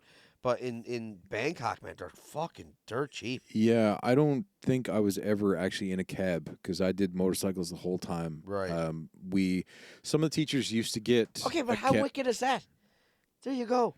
Dude, it was. I hadn't ridden a motorcycle, right? Yeah, I bought one. Dude, bought one. This is the way. I do things. Your license, man. No, this is just the way I knew that's what I wanted to do. Pure fucking freedom, man. So I went from Ho Chi Minh to Hanoi on the way to get to Halong Bay. Went to Hanoi, bought the bike. I had never ridden one in my life. That's what I'm talking about. Right? It was amazing. That's what I'm saying. Like the experience of getting from Hanoi to Halong without GPS, right? Right. Yeah, because my phone got soaked and I couldn't get it to work. Yeah, dude, I had this waterproof jacket on while I was in Hanoi, and I had put my phone into a outer pocket, and that outer pocket filled up with water. Right, and because it's waterproof, like it didn't let the water out. Right. So the phone's in there just like swimming and just toast. So I had to get to Halong Bay from Hanoi with just like charades with locals. Right. I mean, I knew in the general direction that I had to go. Dude, I could tell you so many stories. I was on the highway, and I wasn't supposed to be on this highway. So this one, police officer tracked me down, and then they all kind of converged on me, but only because they wanted to meet me. They wanted to meet the big white guy that was on the motorcycle on the highway he's not supposed to be on, right? And one of them spoke a bit of English, so he kind of like roughly relayed that to me, and it was great, right? They probably could have gave me a ticket, but it was just, I just wanted to have chat. Right. Yeah. Buddy, I joked about it to share, like how like you can drive a fucking motorcycle over there. Yeah. No problem. Yep. Like, no questions asked. Pretty much, man. Yeah, like there's a little bit of corruption, right? Like sometimes you got to pay off a cop. Yeah. I never got stopped, but I heard stories of others. Yeah. Yeah, happened to me. Oh, no way. And give him $20 down in Phuket. Yeah, I had a bike down in Phuket. Yeah. And it was just like, and what I did was completely legit. Everything I had was completely legit. Yeah. Didn't matter. Yeah. He told me it wasn't, but it was. And he was like, it isn't. Yeah, I didn't have that experience. And it was like, it was $20 or $40. I think it was $40. Yeah. I didn't even wear a helmet because I couldn't handle the heat. They had a roadblock set up. Okay, yeah. By roundabout. Yeah. And just shortly before the roundabout. Yeah. And they're just stopping everybody coming through, right? Yeah, just doing breathalyzers and stuff. Sure. And I was fine. Wasn't drinking. And yeah, and then he was like, okay, now this. I was like, because he's like, check your pockets for drugs. Had to empty all my pockets, so I had no drugs. Yes, boy. Had no drugs. Then nothing was showing up on the breath, and you can see he's like almost like scrambling in, and he was like, papers. And I was like, yeah, sure, there's papers. And he's like, no good. And I was like, yeah, it is. Like, that's fine. And how did you know he wanted money? Like, did he speak a bit English? He said, give me money. Oh, give me money. Okay. That'll do it, yeah. He said, nope. He said, that'll cost you $40. Like, didn't say dollars, but it was like. Did he say it with that accent? It's just like borderline Italian. I know, right? Hey, that'll cost you $40. That'll cost you $40. By the way, I'm not an expert with accents at all. Like, I'm not somebody who does impersonations in my stand-up. Okay. I cannot. Like what was that, right? That was not Thai. Whatever the fuck that was. No, it wasn't Thai. But like, wasn't Thai. I'll just throw voices. Like, I do it all the time. It's so bad. Like, I just throw random voices that make no sense. But anyway, yeah. Yeah, $40 later. $40, and he was like, all right, go on. But yeah, talking about how like in Thailand, you'll see children, like proper fucking children, Yeah. in Bangkok traffic, like literally on the bike. Like I've seen them on the bike by themselves. They can't see over the fucking handlebars, man. Oh yeah. Right, they're looking over the fucking side, driving the thing. They can't. Yeah, I've seen a and there's no family one else five on a and- motorcycle. Yeah, Like I and mean, then you'll see two a family, guys and then you'll see a family carrying five. a widescreen TV on a motorcycle. Like, yeah. Yeah, it's amazing, man. You see full families on the motorcycles everywhere. It's right, and half the time the kids fucking driving. Like it's wild. As I was saying over, yeah, they don't ask questions. When they ask one question is, "Do you have eyes?" Right? And it's like, "Yeah, but I can't see." It's like, "We didn't ask that." That wasn't the question, sir. Just give me $40. There you go. Yeah, it was a cool way to get around. That's for sure. But dude, so how long were you over there? Just a year. My mother got sick, right. diagnosed with cancer. Oh, dude, I heard, man. I heard that. Yeah, pretty much a year, like almost to the day that I got there, is when I got back, and she passed 2 weeks later. So, well, Jesus, man. Thank God you got back in time. Yeah, she was encouraging me to stay when we first started chatting. Like when they told me, like my whole family was on the call. Well, my siblings at least, and my mother, and she was like in good spirits and seemed perfectly fine. But man, like that progressed quickly, and we had plans for like Chinese New Year, and she's like, yeah, like that's the way Mom always was. Like she's very supportive. Wouldn't want me to change my plans on her account. Definitely. Probably wanted me, probably. Man, how often do I say that? Probably wanted me to come on this Florida trip with them that they had all put together. But I stayed and did the Chinese New Year trip with friends, a couple other teachers. But then very, very soon after, where, family's like, you got to get home. You're right. Yeah. Yeah, and I'm very, very thankful that I did get home when I did. Yeah, man. Yeah. I can't even imagine. Yeah, very, very jealous that you get this opportunity with your mother. Let's hope, That's awesome, man. Right? Yeah. God willing. Right? That's Yes. God willing. Yeah. Right? No. I've never heard that before. No, never. No, but it's a couple months away. But like, yeah. So I mean, let's hope. I tell you, man, that's one thing with me. Like, I've gone, like, especially this last couple. Yeah. Since COVID, man, I don't, like, that's the stuff that makes you start believing in vaccine conspiracy shit, man. Because like before COVID, I lost one actual friend that was hanging out with a bit, Lost as in like passed like away? passed away, yeah. Okay. And then that's it. That's the only real loss or hardship I've had in that level in my life. And then like in the last 3 years, not even the last fucking year and a half. Like the last year and a half, it's crazy how many people I'm seeing dying. Yeah. Like I've honestly lost count now. Really? Yeah, like it's probably over half a dozen. It's got to be over half a dozen. It's just like to the point where it's like I can't even. Is it 6? Is it 7? Is it 8? Like, but it's definitely half a dozen. Yeah. It's like it's just crazy, man. Like people that like no, most of these people not like the best friends with or great friends with. Like, but friendly, like got each other on Facebook, shit like that. You know what I mean? Like, just passing away, man. Like, crazy. Yeah. Yeah. It's tough. It's tough, man. Yeah. So I kind of got like a whole different perspective again here now. The last year or so, like. Yeah. Like that, like even though the flights are booked, the hotel is booked and everything. Like I'm still in a sense like that trip, I'll believe it when I see it. Even though it's only 2 months away and everything's paid for. You don't. I'll believe the trip is going to happen when it happens. I don't trust any. But what it's doing is it's making me be super in the moment. It's making me be so in the moment because like you know what they say, like nothing is promised, like tomorrow's never promised. Sure. That's never been more real to me. Okay, yeah, grief has the ability to do that to a person for sure. Yeah. So it's like, that's where, so we'll see. We'll see, man. It's been, but so I can only imagine. I'm really looking forward to get to do that. Yeah.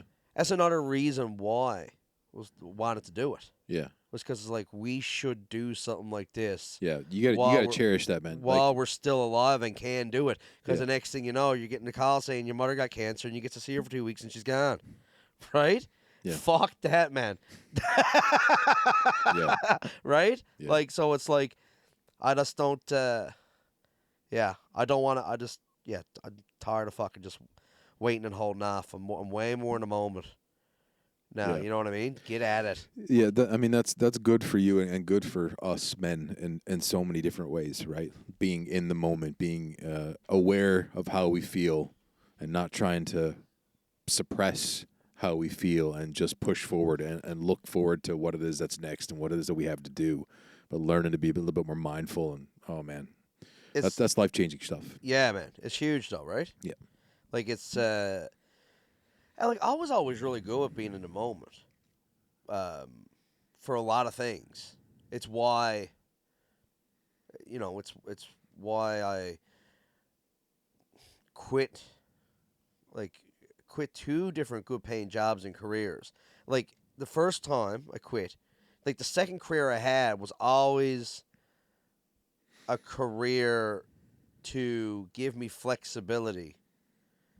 I took it very seriously, and I took it with knowing and being totally okay with it being this is my second and final career. Like I'll do this for the rest of my life. okay. Like kind of I think like I was there, but I didn't fully want that. What I wanted was this. What type of work was it? Real estate. Okay. Because I went from being an electrician, and then I did stand up, man. I got the fucking stand up bug in trade school. I got in a competition and did well with it, and I was just like, this is because I was back in trade school upgrading my block. Yeah. So I just worked as an electrician for 2 years, and seeing what that was like, and that was all right. But then I do the comedy, and I'm like, this is way better. Yeah. I'm like, how do I do this? Yeah. You know what I mean? Yeah. Yeah. So and then I was like, well, if I'm at being an electrician like on turnaround, there's no way to do it. Right. You're always in the middle of nowhere. You can't get the mic time. You can't get new stories for like a lot of it, and you can't. And you just can't. You got to be at it. So I quit to go at real estate because I'm like, well, that way I'll be home every night of the year. Like I'm sleeping in my own bed, and you can kind of set your own schedule to some degree, and all of that. So like that's why I did that, and then I went now, and then eventually I got the balls to quit that and take the leap and go with this with no day job. Wow. So good for you. Right. So like I've always been in the moment like that. Yeah. When like knowing. Like being more, I guess it's more so being in tune and more so in the moment, like in tune with myself, like what I want to be at. Yeah. But like, yeah, the moment. Like, I looked back at my life, so not even like, and I think it's about the fucking time I've pissed away, man. I have pissed away an unbelievable, an ungodly, a sad amount of hours have I pissed away, man. Pissed away. Okay. Like, I'm fucking, and it's just like, then all this death starts happening around you, and you're just like, no. Like, even this here, right? Like, so this is the new setup. So, like, just being on tour, it's like, when I get home, right? I'm not wasting I'm not pissing any time away when I get home. I got shit to be at. I got to get at it. Like, this is going to be way more fucking consistent because it got to be. This is a part of what I'm at. Yeah, well, you enjoy it. And I love it. Yeah. And I want to be at it, right? So that's why, like, I bought all this shit on Amazon when I was on the road, so it would be here when I got home. Oh, okay, I get it. Cool. Now I'm not home sitting around a couple weeks waiting for it to come in. Yeah. Right? Because I got no time to fucking piss away. I don't be pissing away any time, man. Right? Yeah. So it's here, boom, get it set up, right? And like only got in a couple days ago. Yeah. And now it's already, and like I got all set up here. You're here, like, you know what I mean? Yeah. I'm fucking on it. Yeah, I get that, man. That's a Yeah. conversation I've had with my know? wife Dana a fair bit in the past little while. Is just about what it is that I think about time, and not necessarily that I think I pissed a bunch of it away, but because there was a lot of what I did in like my past life that I loved. There was a reason why I did it. I thought I was actually made for that type of work. Yeah. And I think I was good at it. And honestly, it's the same type of thing I'm doing now. You know what I mean? Like to work with men as a coach, how different is that than working with people as a pastor? It's the exact same thing if you just like kind of remove the more religious component. You know what I mean? 100%. Yeah. 100%.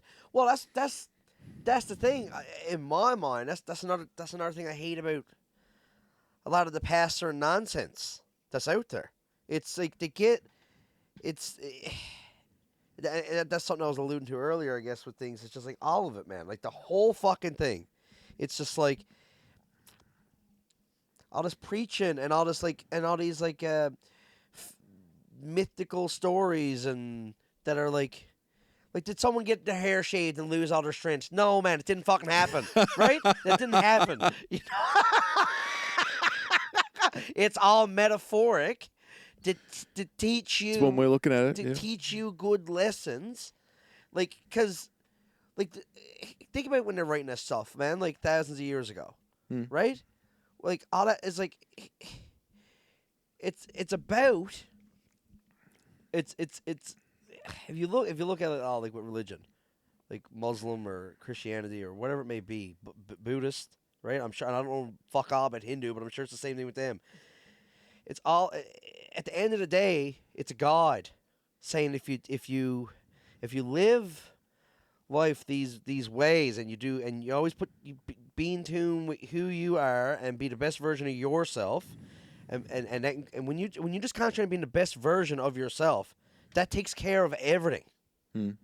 That'll take care of everything. You'll respect yourself, you'll respect others, and you'll do all the things that you're supposed to do. There's a lot of commonalities. Yeah, 100%. Like serving the Lord. Well, that's how you're serving everyone. You're serving everyone. You're serving yourself. You're being the best version of yourself. You're gonna end up doing all the things that you're supposed to do. Yeah, like serving the Lord, being like Jesus. To me, that always meant exactly what you just said. Yeah.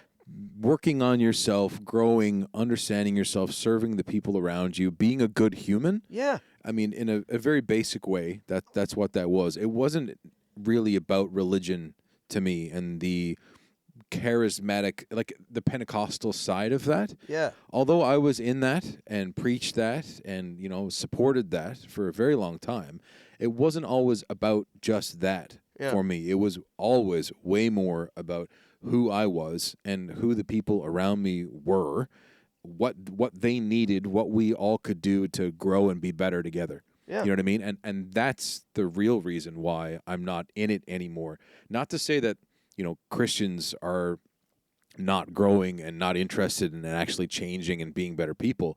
It's just that there was too many, you know what I mean? And the mindset was, if I as a pastor don't agree with them, then I'm the one that I've just got to go, right? You know what I mean? It's not about personal growth. It's not about challenging these differences and preferences and trying to find commonality. It's just like, no, you just got to go, right?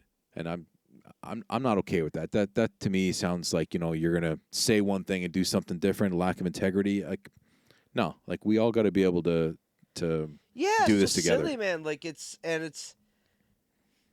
I feel like when you take the religion out of it, and you come in more on a coaching or a therapy side, all the judgment goes out the fucking window. Yeah, well, I mean, know what I'm saying? Well, it has to. It has to. Yeah, it absolutely has to. If you're a life coach or you're a therapist and you're a judgmental fuck, like that don't make sense. That'd be pretty bad. You wouldn't be good at what you did if you were. So you let it go. But with religion, subconsciously, and you, I'm sure you did it too. Like there's judging going on. And even if you don't fucking, even if you don't, because I did it. Yeah. Right. We all did it, and it's a bunch of gossip bags, like just gossiping, judging. So and so is at this, and they shouldn't be doing that.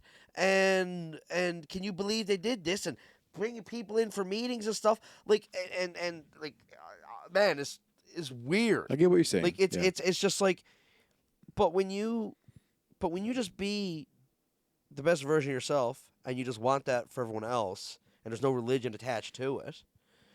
Like, that's all it is. I feel like you're just doing your thing, and you always got open arms for when anyone needs help. And in the meantime, you're living life not by preaching, but through the best way to lead is by example. Yeah, I think I took a lot from that experience and from my upbringing because, I think we could learn a lot from Jesus.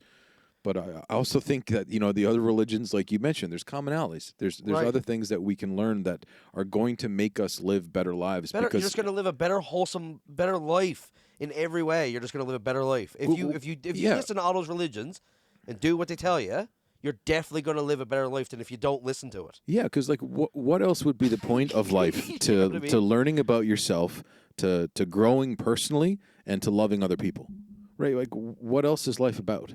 Yeah. I mean, obviously, we're here to have good experiences, but I mean, what is the point of it all if we're not learning about ourselves, growing, and loving other people in the process? And just being in the moment, man. Like, what are you at? If you're not that's what I've had to ask myself. Like, what the fuck are you at? Like, what are you at? Right? Like, what are you doing? Because, like, again, the time that I've pissed away, like, in so much stuff. Yeah. And it's like, it's okay. That's okay, because sometimes, like, pissing away time is also part of experiencing life. And well, I mean, like, you know what I mean? If you're just partying and having a good time, or you're pursuing passions, whatever it is, whatever you want to call it. But I think a lot of us we go on this version of what I call automatic pilot, right? Like, you're raised in such a way. Like, for me, I can only really talk about myself. For me, I was raised in the church. I didn't know what I wanted to do after high school, but I had some leadership opportunities in the church. Like, I played a bit of music. I was helping out with live audio, leadership in some of the kids programs and whatever. So that made sense to me. I'm just going to follow that path. But I also didn't have anybody else to help me kind of question that, right? Anybody that knew me, any father figures, any mentors, be like, okay, well, why are you making that decision? Why are you going to Bible college, right? Nobody pushed back. So that, for me, was just automatic pilot. It felt right at the time, and maybe it was the right thing for me to do. I think it was, for a period of time at least. But, we go on this version of it's automatic pilot, where it's this path that just makes sense, and we don't listen to how we feel. Because I can tell you 100%, around the second year of my time at Bethesda, that's when I should have realized that, you know what, this is not right for me. Right. It wasn't really about anybody else and about butting heads and all that, but just realizing that there's something going on inside of me. I know that this is not the right place for me. Yeah. You know what I mean? And I ignored that. I didn't want to be the youth pastor who just started to get to know everybody and left and, just started to build relationships and, because that's what happened to me growing up. I was in, the church growing up, and I think I had 4 youth pastors in the run of a decade. Yeah. Right? So how do you get to know that person? How do you build a deep relationship where they can actually pastor you? Right. And it's exactly. So you go there, and it's always someone different talking, and you're hearing a lot of the same nonsense, and it's just church means well, but it's just not doing it right. It's not. If it was doing it right, their business would be booming. Their business would be booming. Yeah. Right? But it is a business. There's and I don't say that negatively. I don't mean that in a yeah. What's the word I'm looking for? Derogative, negative, pejorative. Or cynical. Cynical. Yeah, sure. I don't mean that in a cynical way. Yeah. It is a business. There's an accountant. There's a treasurer. There's it's a business, man. What the fuck are we talking about? It's a nonprofit, but right. Well, I mean, and there's argument in that too, right? Yes, go sit at all the fucking gold statues that are over there. I don't disagree with you. Right? There's a ton of the Catholic Church. They got more money than fucking God. Yeah. God knew They're he just could landowners. create, man. Yeah. They got you know what I'm saying? Mm. Is it's a business, but like it's okay. You got to keep the fucking lights on. You gotta but it should be a nonprofit business. But for a lot of them, it's not. But like, it's. But anyways, I'm getting all fucking sidetracked here. I'm high as old fuck. But like, let me tell you, like, like I know what I'm saying. I know exactly what I'm saying. Like it's a weird. Yeah, renewed all these fucking stories and like, and we'll just sat down and yes, and that is what Jacobs did or something. Like, what are we doing, man? Like, Well, like, God willing, Colin. yeah. We'll get on to a different topic. Because I think my clock's starting to tick with 2 of these. Yeah. Yeah, I'm running out of time. Oh shit. I don't need I don't need jet just now. All right. But So, but God willing. well, let's get that into.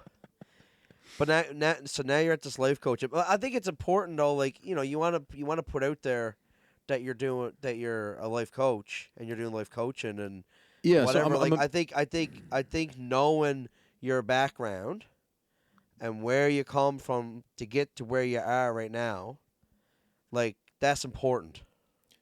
yeah. That's well, important. I see it as Don't you very think? much the same. Yeah. Yeah, and the background 100% is Yeah. important because the entire reason that I got into that line of work, that I became a pastor, Right. is because I felt like it was right for me to help people. Right. That's always what I did growing up, right? Right. And then obviously you have the other aspects of who I am as a person, like my personality. I'm empathetic. I'm very intuitive. I'm a good listener. And if you're like familiar with like personality types and like the different tests that are available, I'm an INTJ on the Myers-Briggs, and I'm an Enneagram 4. Like that combination makes for someone who is going to be good at that type of work because Yeah. I care about deep conversations. I'm not great at small talk. I can do it. I'm very practiced at it because I was a pastor for a very long time, right? Right. I was in that world where small talk was a lot of what we did. But I care deeply about deep conversations and about what's going on in people's lives. Like this one guy, I just talked to him today. We've been talking weekly for, I don't know, maybe about 6 months now. And I look forward to it because it's real talk. Right. And he knows that I'm a safe place. I'm a safe person. I'm not going to judge him. I'm not there to judge him. I am there to help him. That is Right. it. So if I ask any questions or push back with any feedback, play the devil's advocate, it is all in service of him and his life. Right. So like I guess everyone got different life coaching approaches. So I'm a mental health coach. It's not like a general okay, life mental health coach approach. Yeah. Gotcha. Okay. Right. Yeah. Right. So people coming into you, yeah, feeling a certain way. So I mean, I guess it's therapy, right? It's similar, right? It's definitely similar. It's more practical. Like a therapist wouldn't with this guy I was dealing with today. A therapist wouldn't have had the same conversation that I had today, and not that that's right, wrong, good or bad. Right. It's just this was more like I actually jump in and say what I am thinking about what he could do or what he might be feeling. I offer what I think might be my interpretation of his experience to help him kind of sort that out. Right. So that does mean that sometimes I'm wrong and I want to be corrected. But therapists generally don't do that. They want to support you in your progress of figuring it out kind of on your own. Right. And that can be helpful in its own right. But it's different approaches. Right. Exactly. Yeah.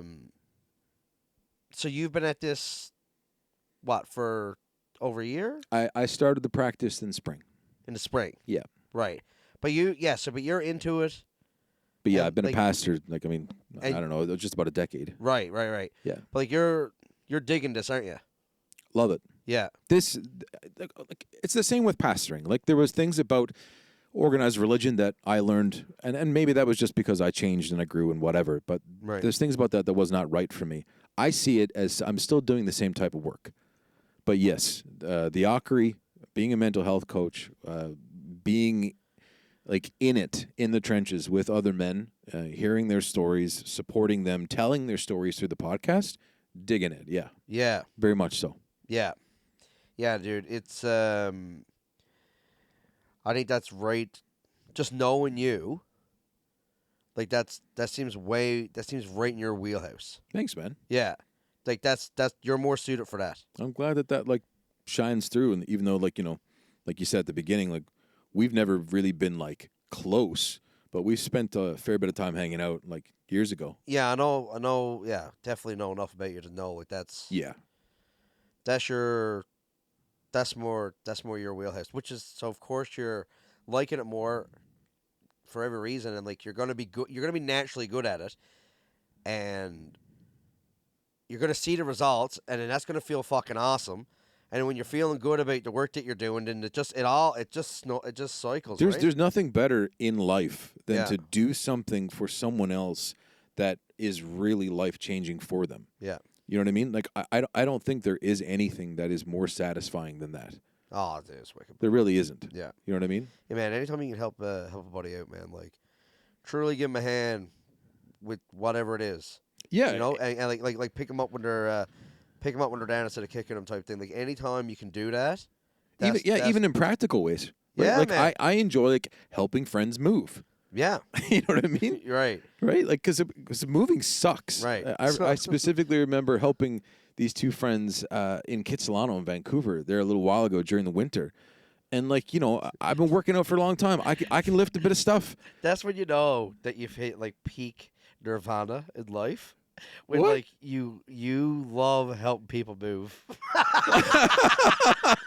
Okay, man. Nobody fucking likes doing that. I'm not trying to pump my own tires. I'm just giving you like the God's honest truth. I'm just saying that's a good thing. Like I would want that out of my coach. Like I would want that out of him. Like, all right.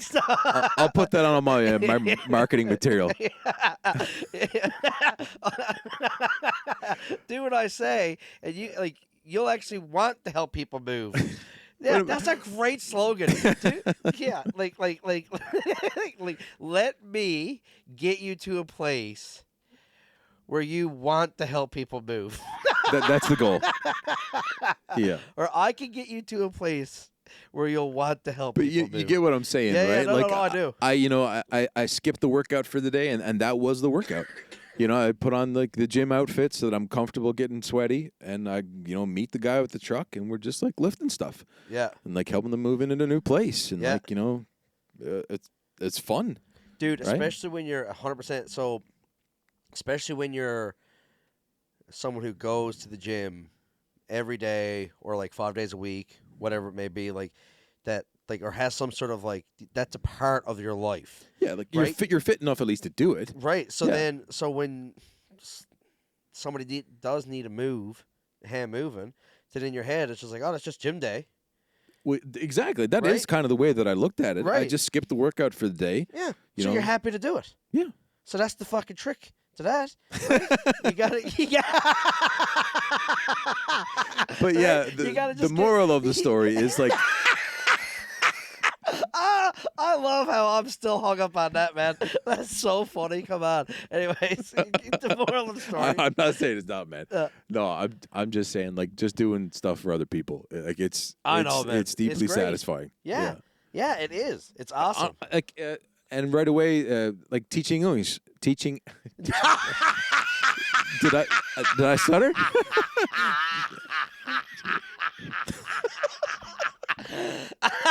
Teaching English. That's pretty good for the guy who was teaching English. English.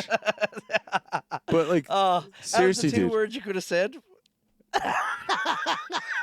Yeah. Yeah, that's funny. Keep going. No. I mean, that's just what came to mind. Is the same thing about that I found satisfying. Obviously, you're dealing with like students. I always found it fun to work with like people that are a little bit younger than me.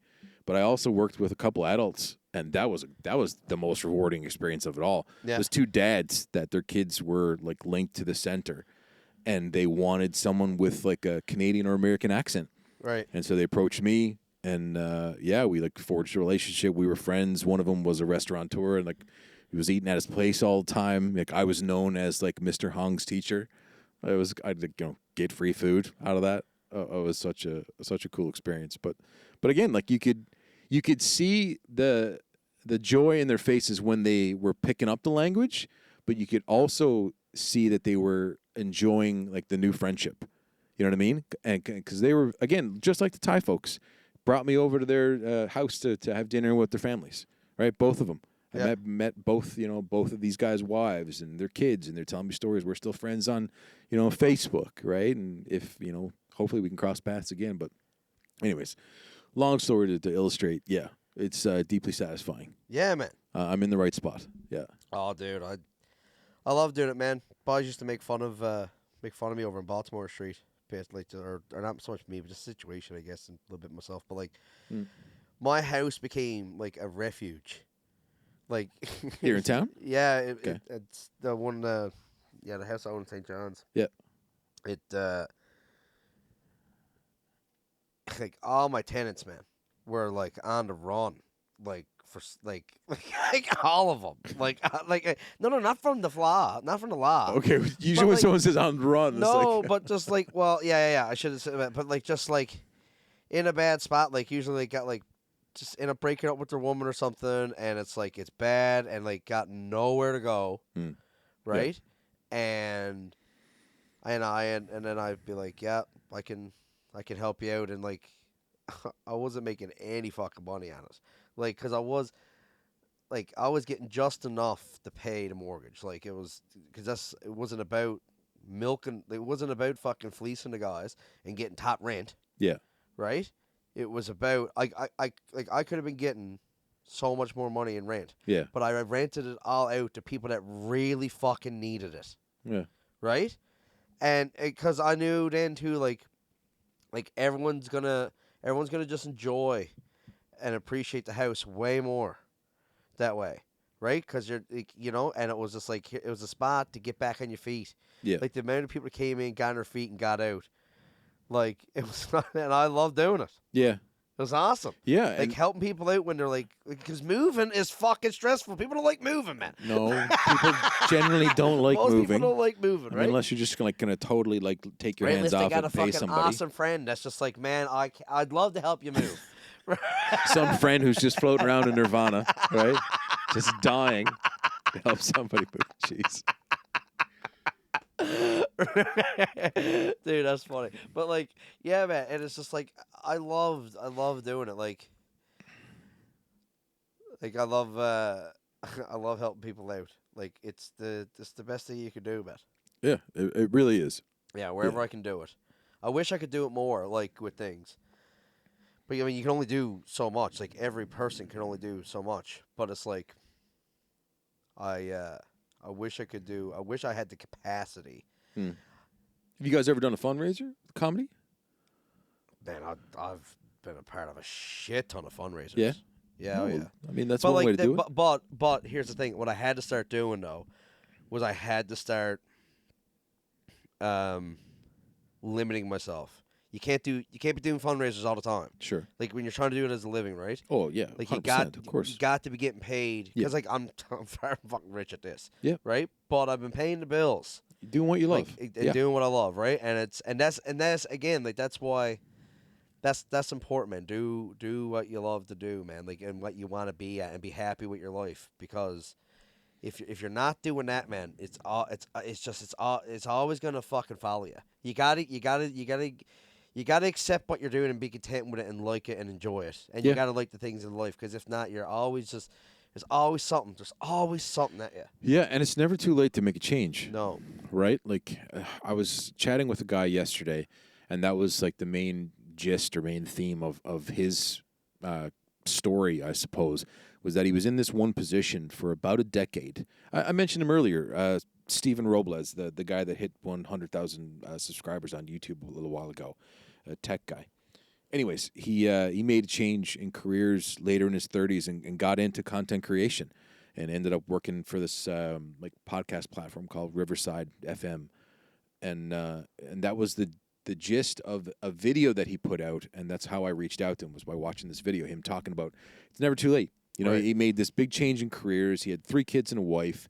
The job was supporting, the family, helping, pay the bills, meet the needs, but he was not happy, and he was working too often, wasn't having enough time for his family, and he got a little emotional at one point on the call, because that hit home so much for him. was, right? It was never too late to make that change and to get out of that like automatic pilot, whatever just seems to work. Yeah. And chase something that you're really passionate about. And for him, it was content creation. Right. For you, it was comedy. Yeah. 100%. Yeah. 100%, man.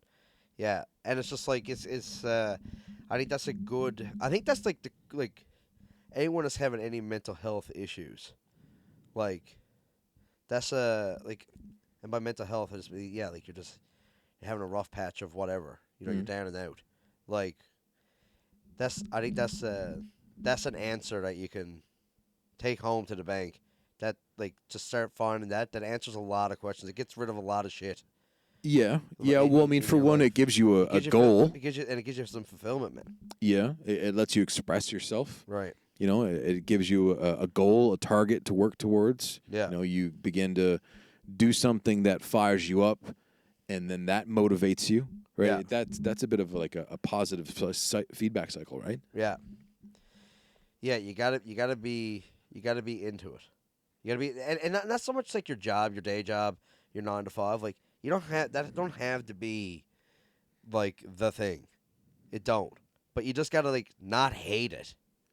And, that would be step one, yeah. Right? Yeah. Like not hate it. Yeah. And then around that, you're checking boxes. Yeah. Of like shit that matters to you. Yeah, and that you like. You know there's what I mean? nothing wrong and with being in a job that might not be the best fit for you if it like supports your family and no, maybe I mean, you've got a side that's very gig or whatever. commonplace. That's gonna happen. Yeah. To, like, of course, right? Like that's you're not. Yeah. Yeah, but like doing what you did, like taking the leap of faith, being courageous and dropping the other job that you did not like to do something that you loved, and I mean that's risky, but it paid off. Yeah. Yeah. Yeah, it did. And I'm always saying too, like, again, about being in the moments of it, just being grateful for like the life that I have got to live in the last, so many years. Yeah. Because I do know like that could be it. Like that could have been like you just never know when it could change for whatever reason. Right? Yeah. Like and it's that's not there anymore for whatever reason. Yeah. Right? Like if I lost a leg in a car accident or something. Yeah. Right? Like I'm not going to be able to I can't go like maybe I could, I guess, but it's going to be hard to be properly being on the road and touring around and stuff like that. I mean, it's a lot. That's a big road. Life-changing. It's life-changing, man, or whatever it may be. Maybe that's not the best example, but like could be anything, and then that's it. And then it'll be like you'll look back at your life and be like, yeah, that was the pocket of time when I was doing that. Yeah. Right? You know what I mean? But then something changed for whatever reason. Well, that's just like my story, right? Like, with my mother at 56, cancer diagnosis. 4 months later, she died. Yeah. Like, that's wild. Right. Right? I mean, obviously that was, a big change for her life. Right. But I mean, like, look at the rest of us that like lived on afterwards. The four kids, her husband is still alive. She had siblings, like all affected by that.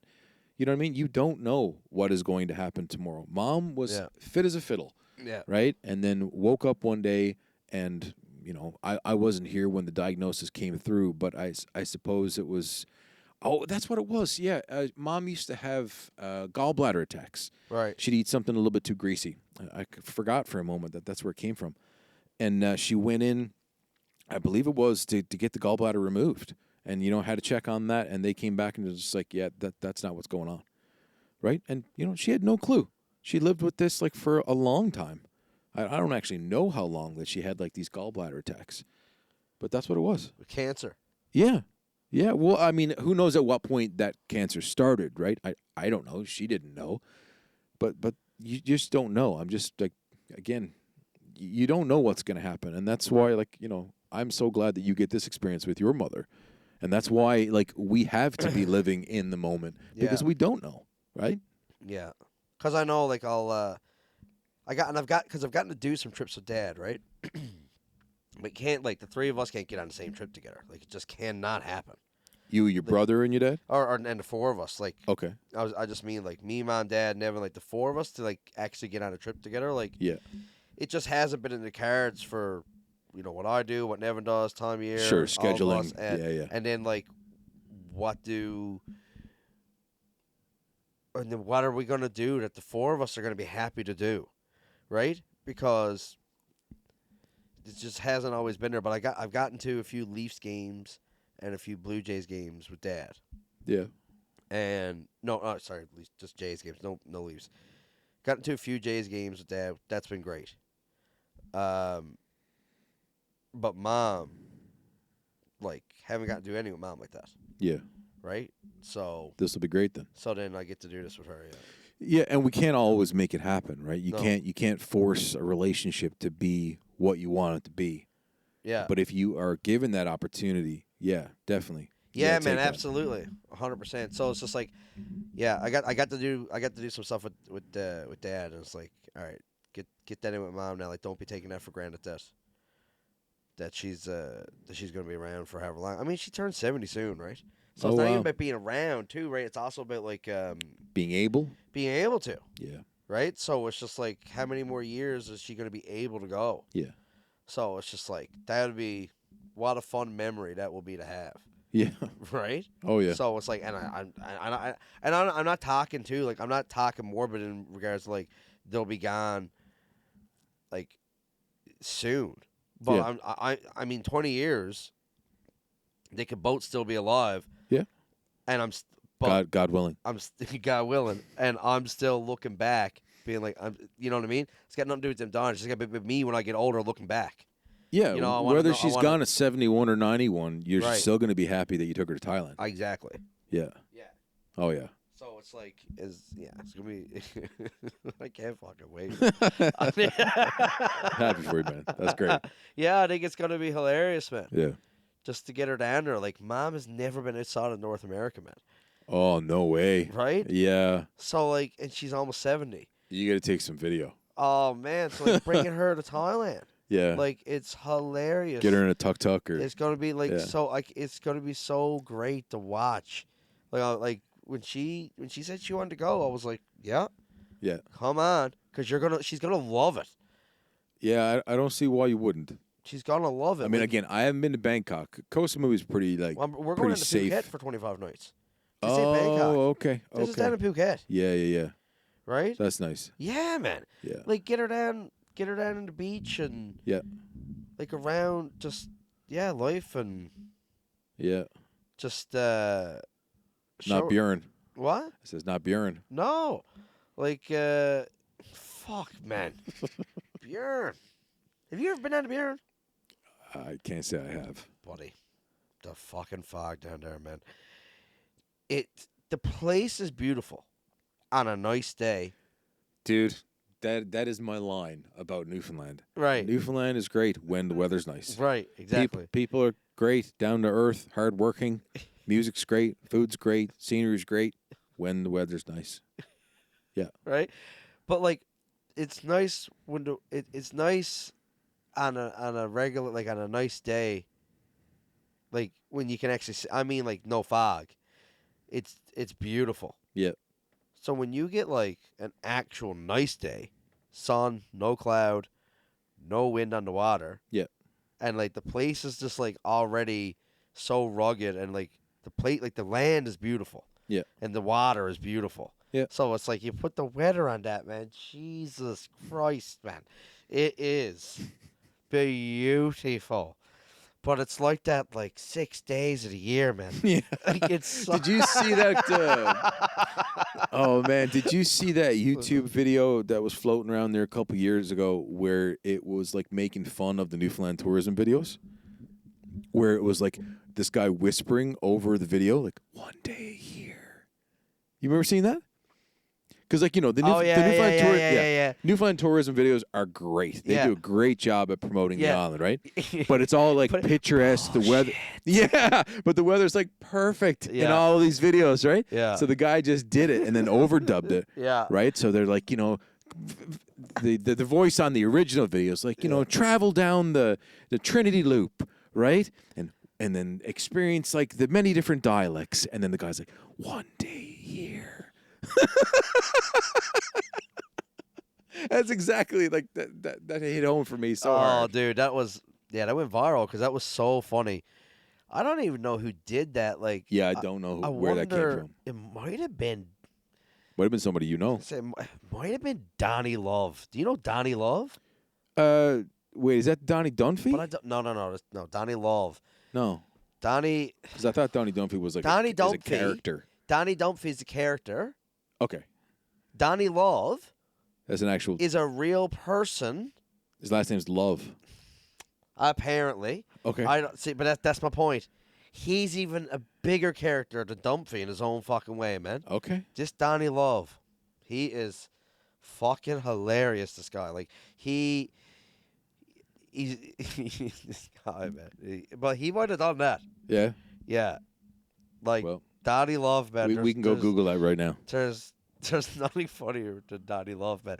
Donnie Love puts out a Christmas video every year.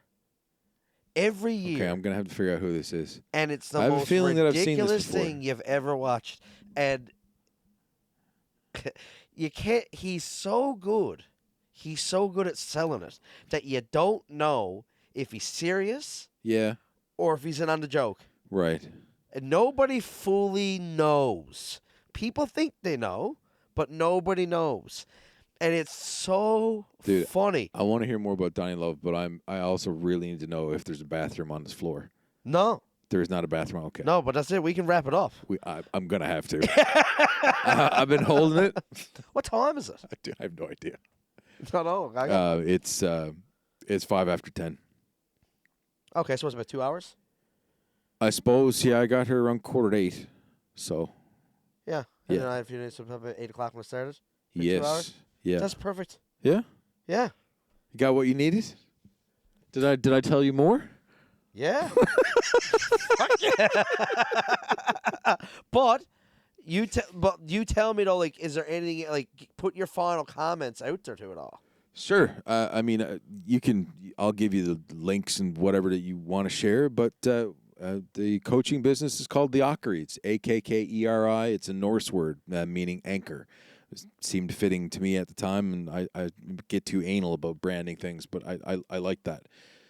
So yeah, it's mental health coaching for men. As you know, we talked about it a little bit earlier. It's theakkeri.com. So Akkeri, theakkeri.com. Podcast is live on all the places, and been really loving doing that. And if anybody that watches this wants to be a guest, I'm open. I'm just looking mainly for men who aren't afraid to share, some personal details, get into challenges that they face, how they overcome them. I'm interested in that. There's a form on the website people can fill out, and again, coaching through the website. There's just a simple contact form there. Yeah. Right. So, thanks, man. That's it. Yeah, man. And that sounds great, man. I think that's a good thing to have. I don't think there's enough of that here, and I think that's definitely thing that should be in demand. Really, it's a different way for guys to get help. Yeah. There's lots of options for therapy, psychiatry, psychology, whatever route you want to take, counseling. But this is a little different. Yeah. It's similar but different. Well, that's good, man, because we need more of that shit around here, I think. More of that shit. Yeah. Well, cheers to your new studio, man. This is a cool setup. Man, yeah. Thanks for having me. Oh, absolutely, man. You're the first one, man. I know. Yeah. That's pretty cool. Yeah, man. It's Yeah. deadly. So fuck, man. That's yeah. Let's go find a bathroom. Listen, we're gonna 'Cause have. I'm dying. We're gonna have that moment forever. That's it. Yeah. Yeah. I was First one. first. You were my first. All right, brother.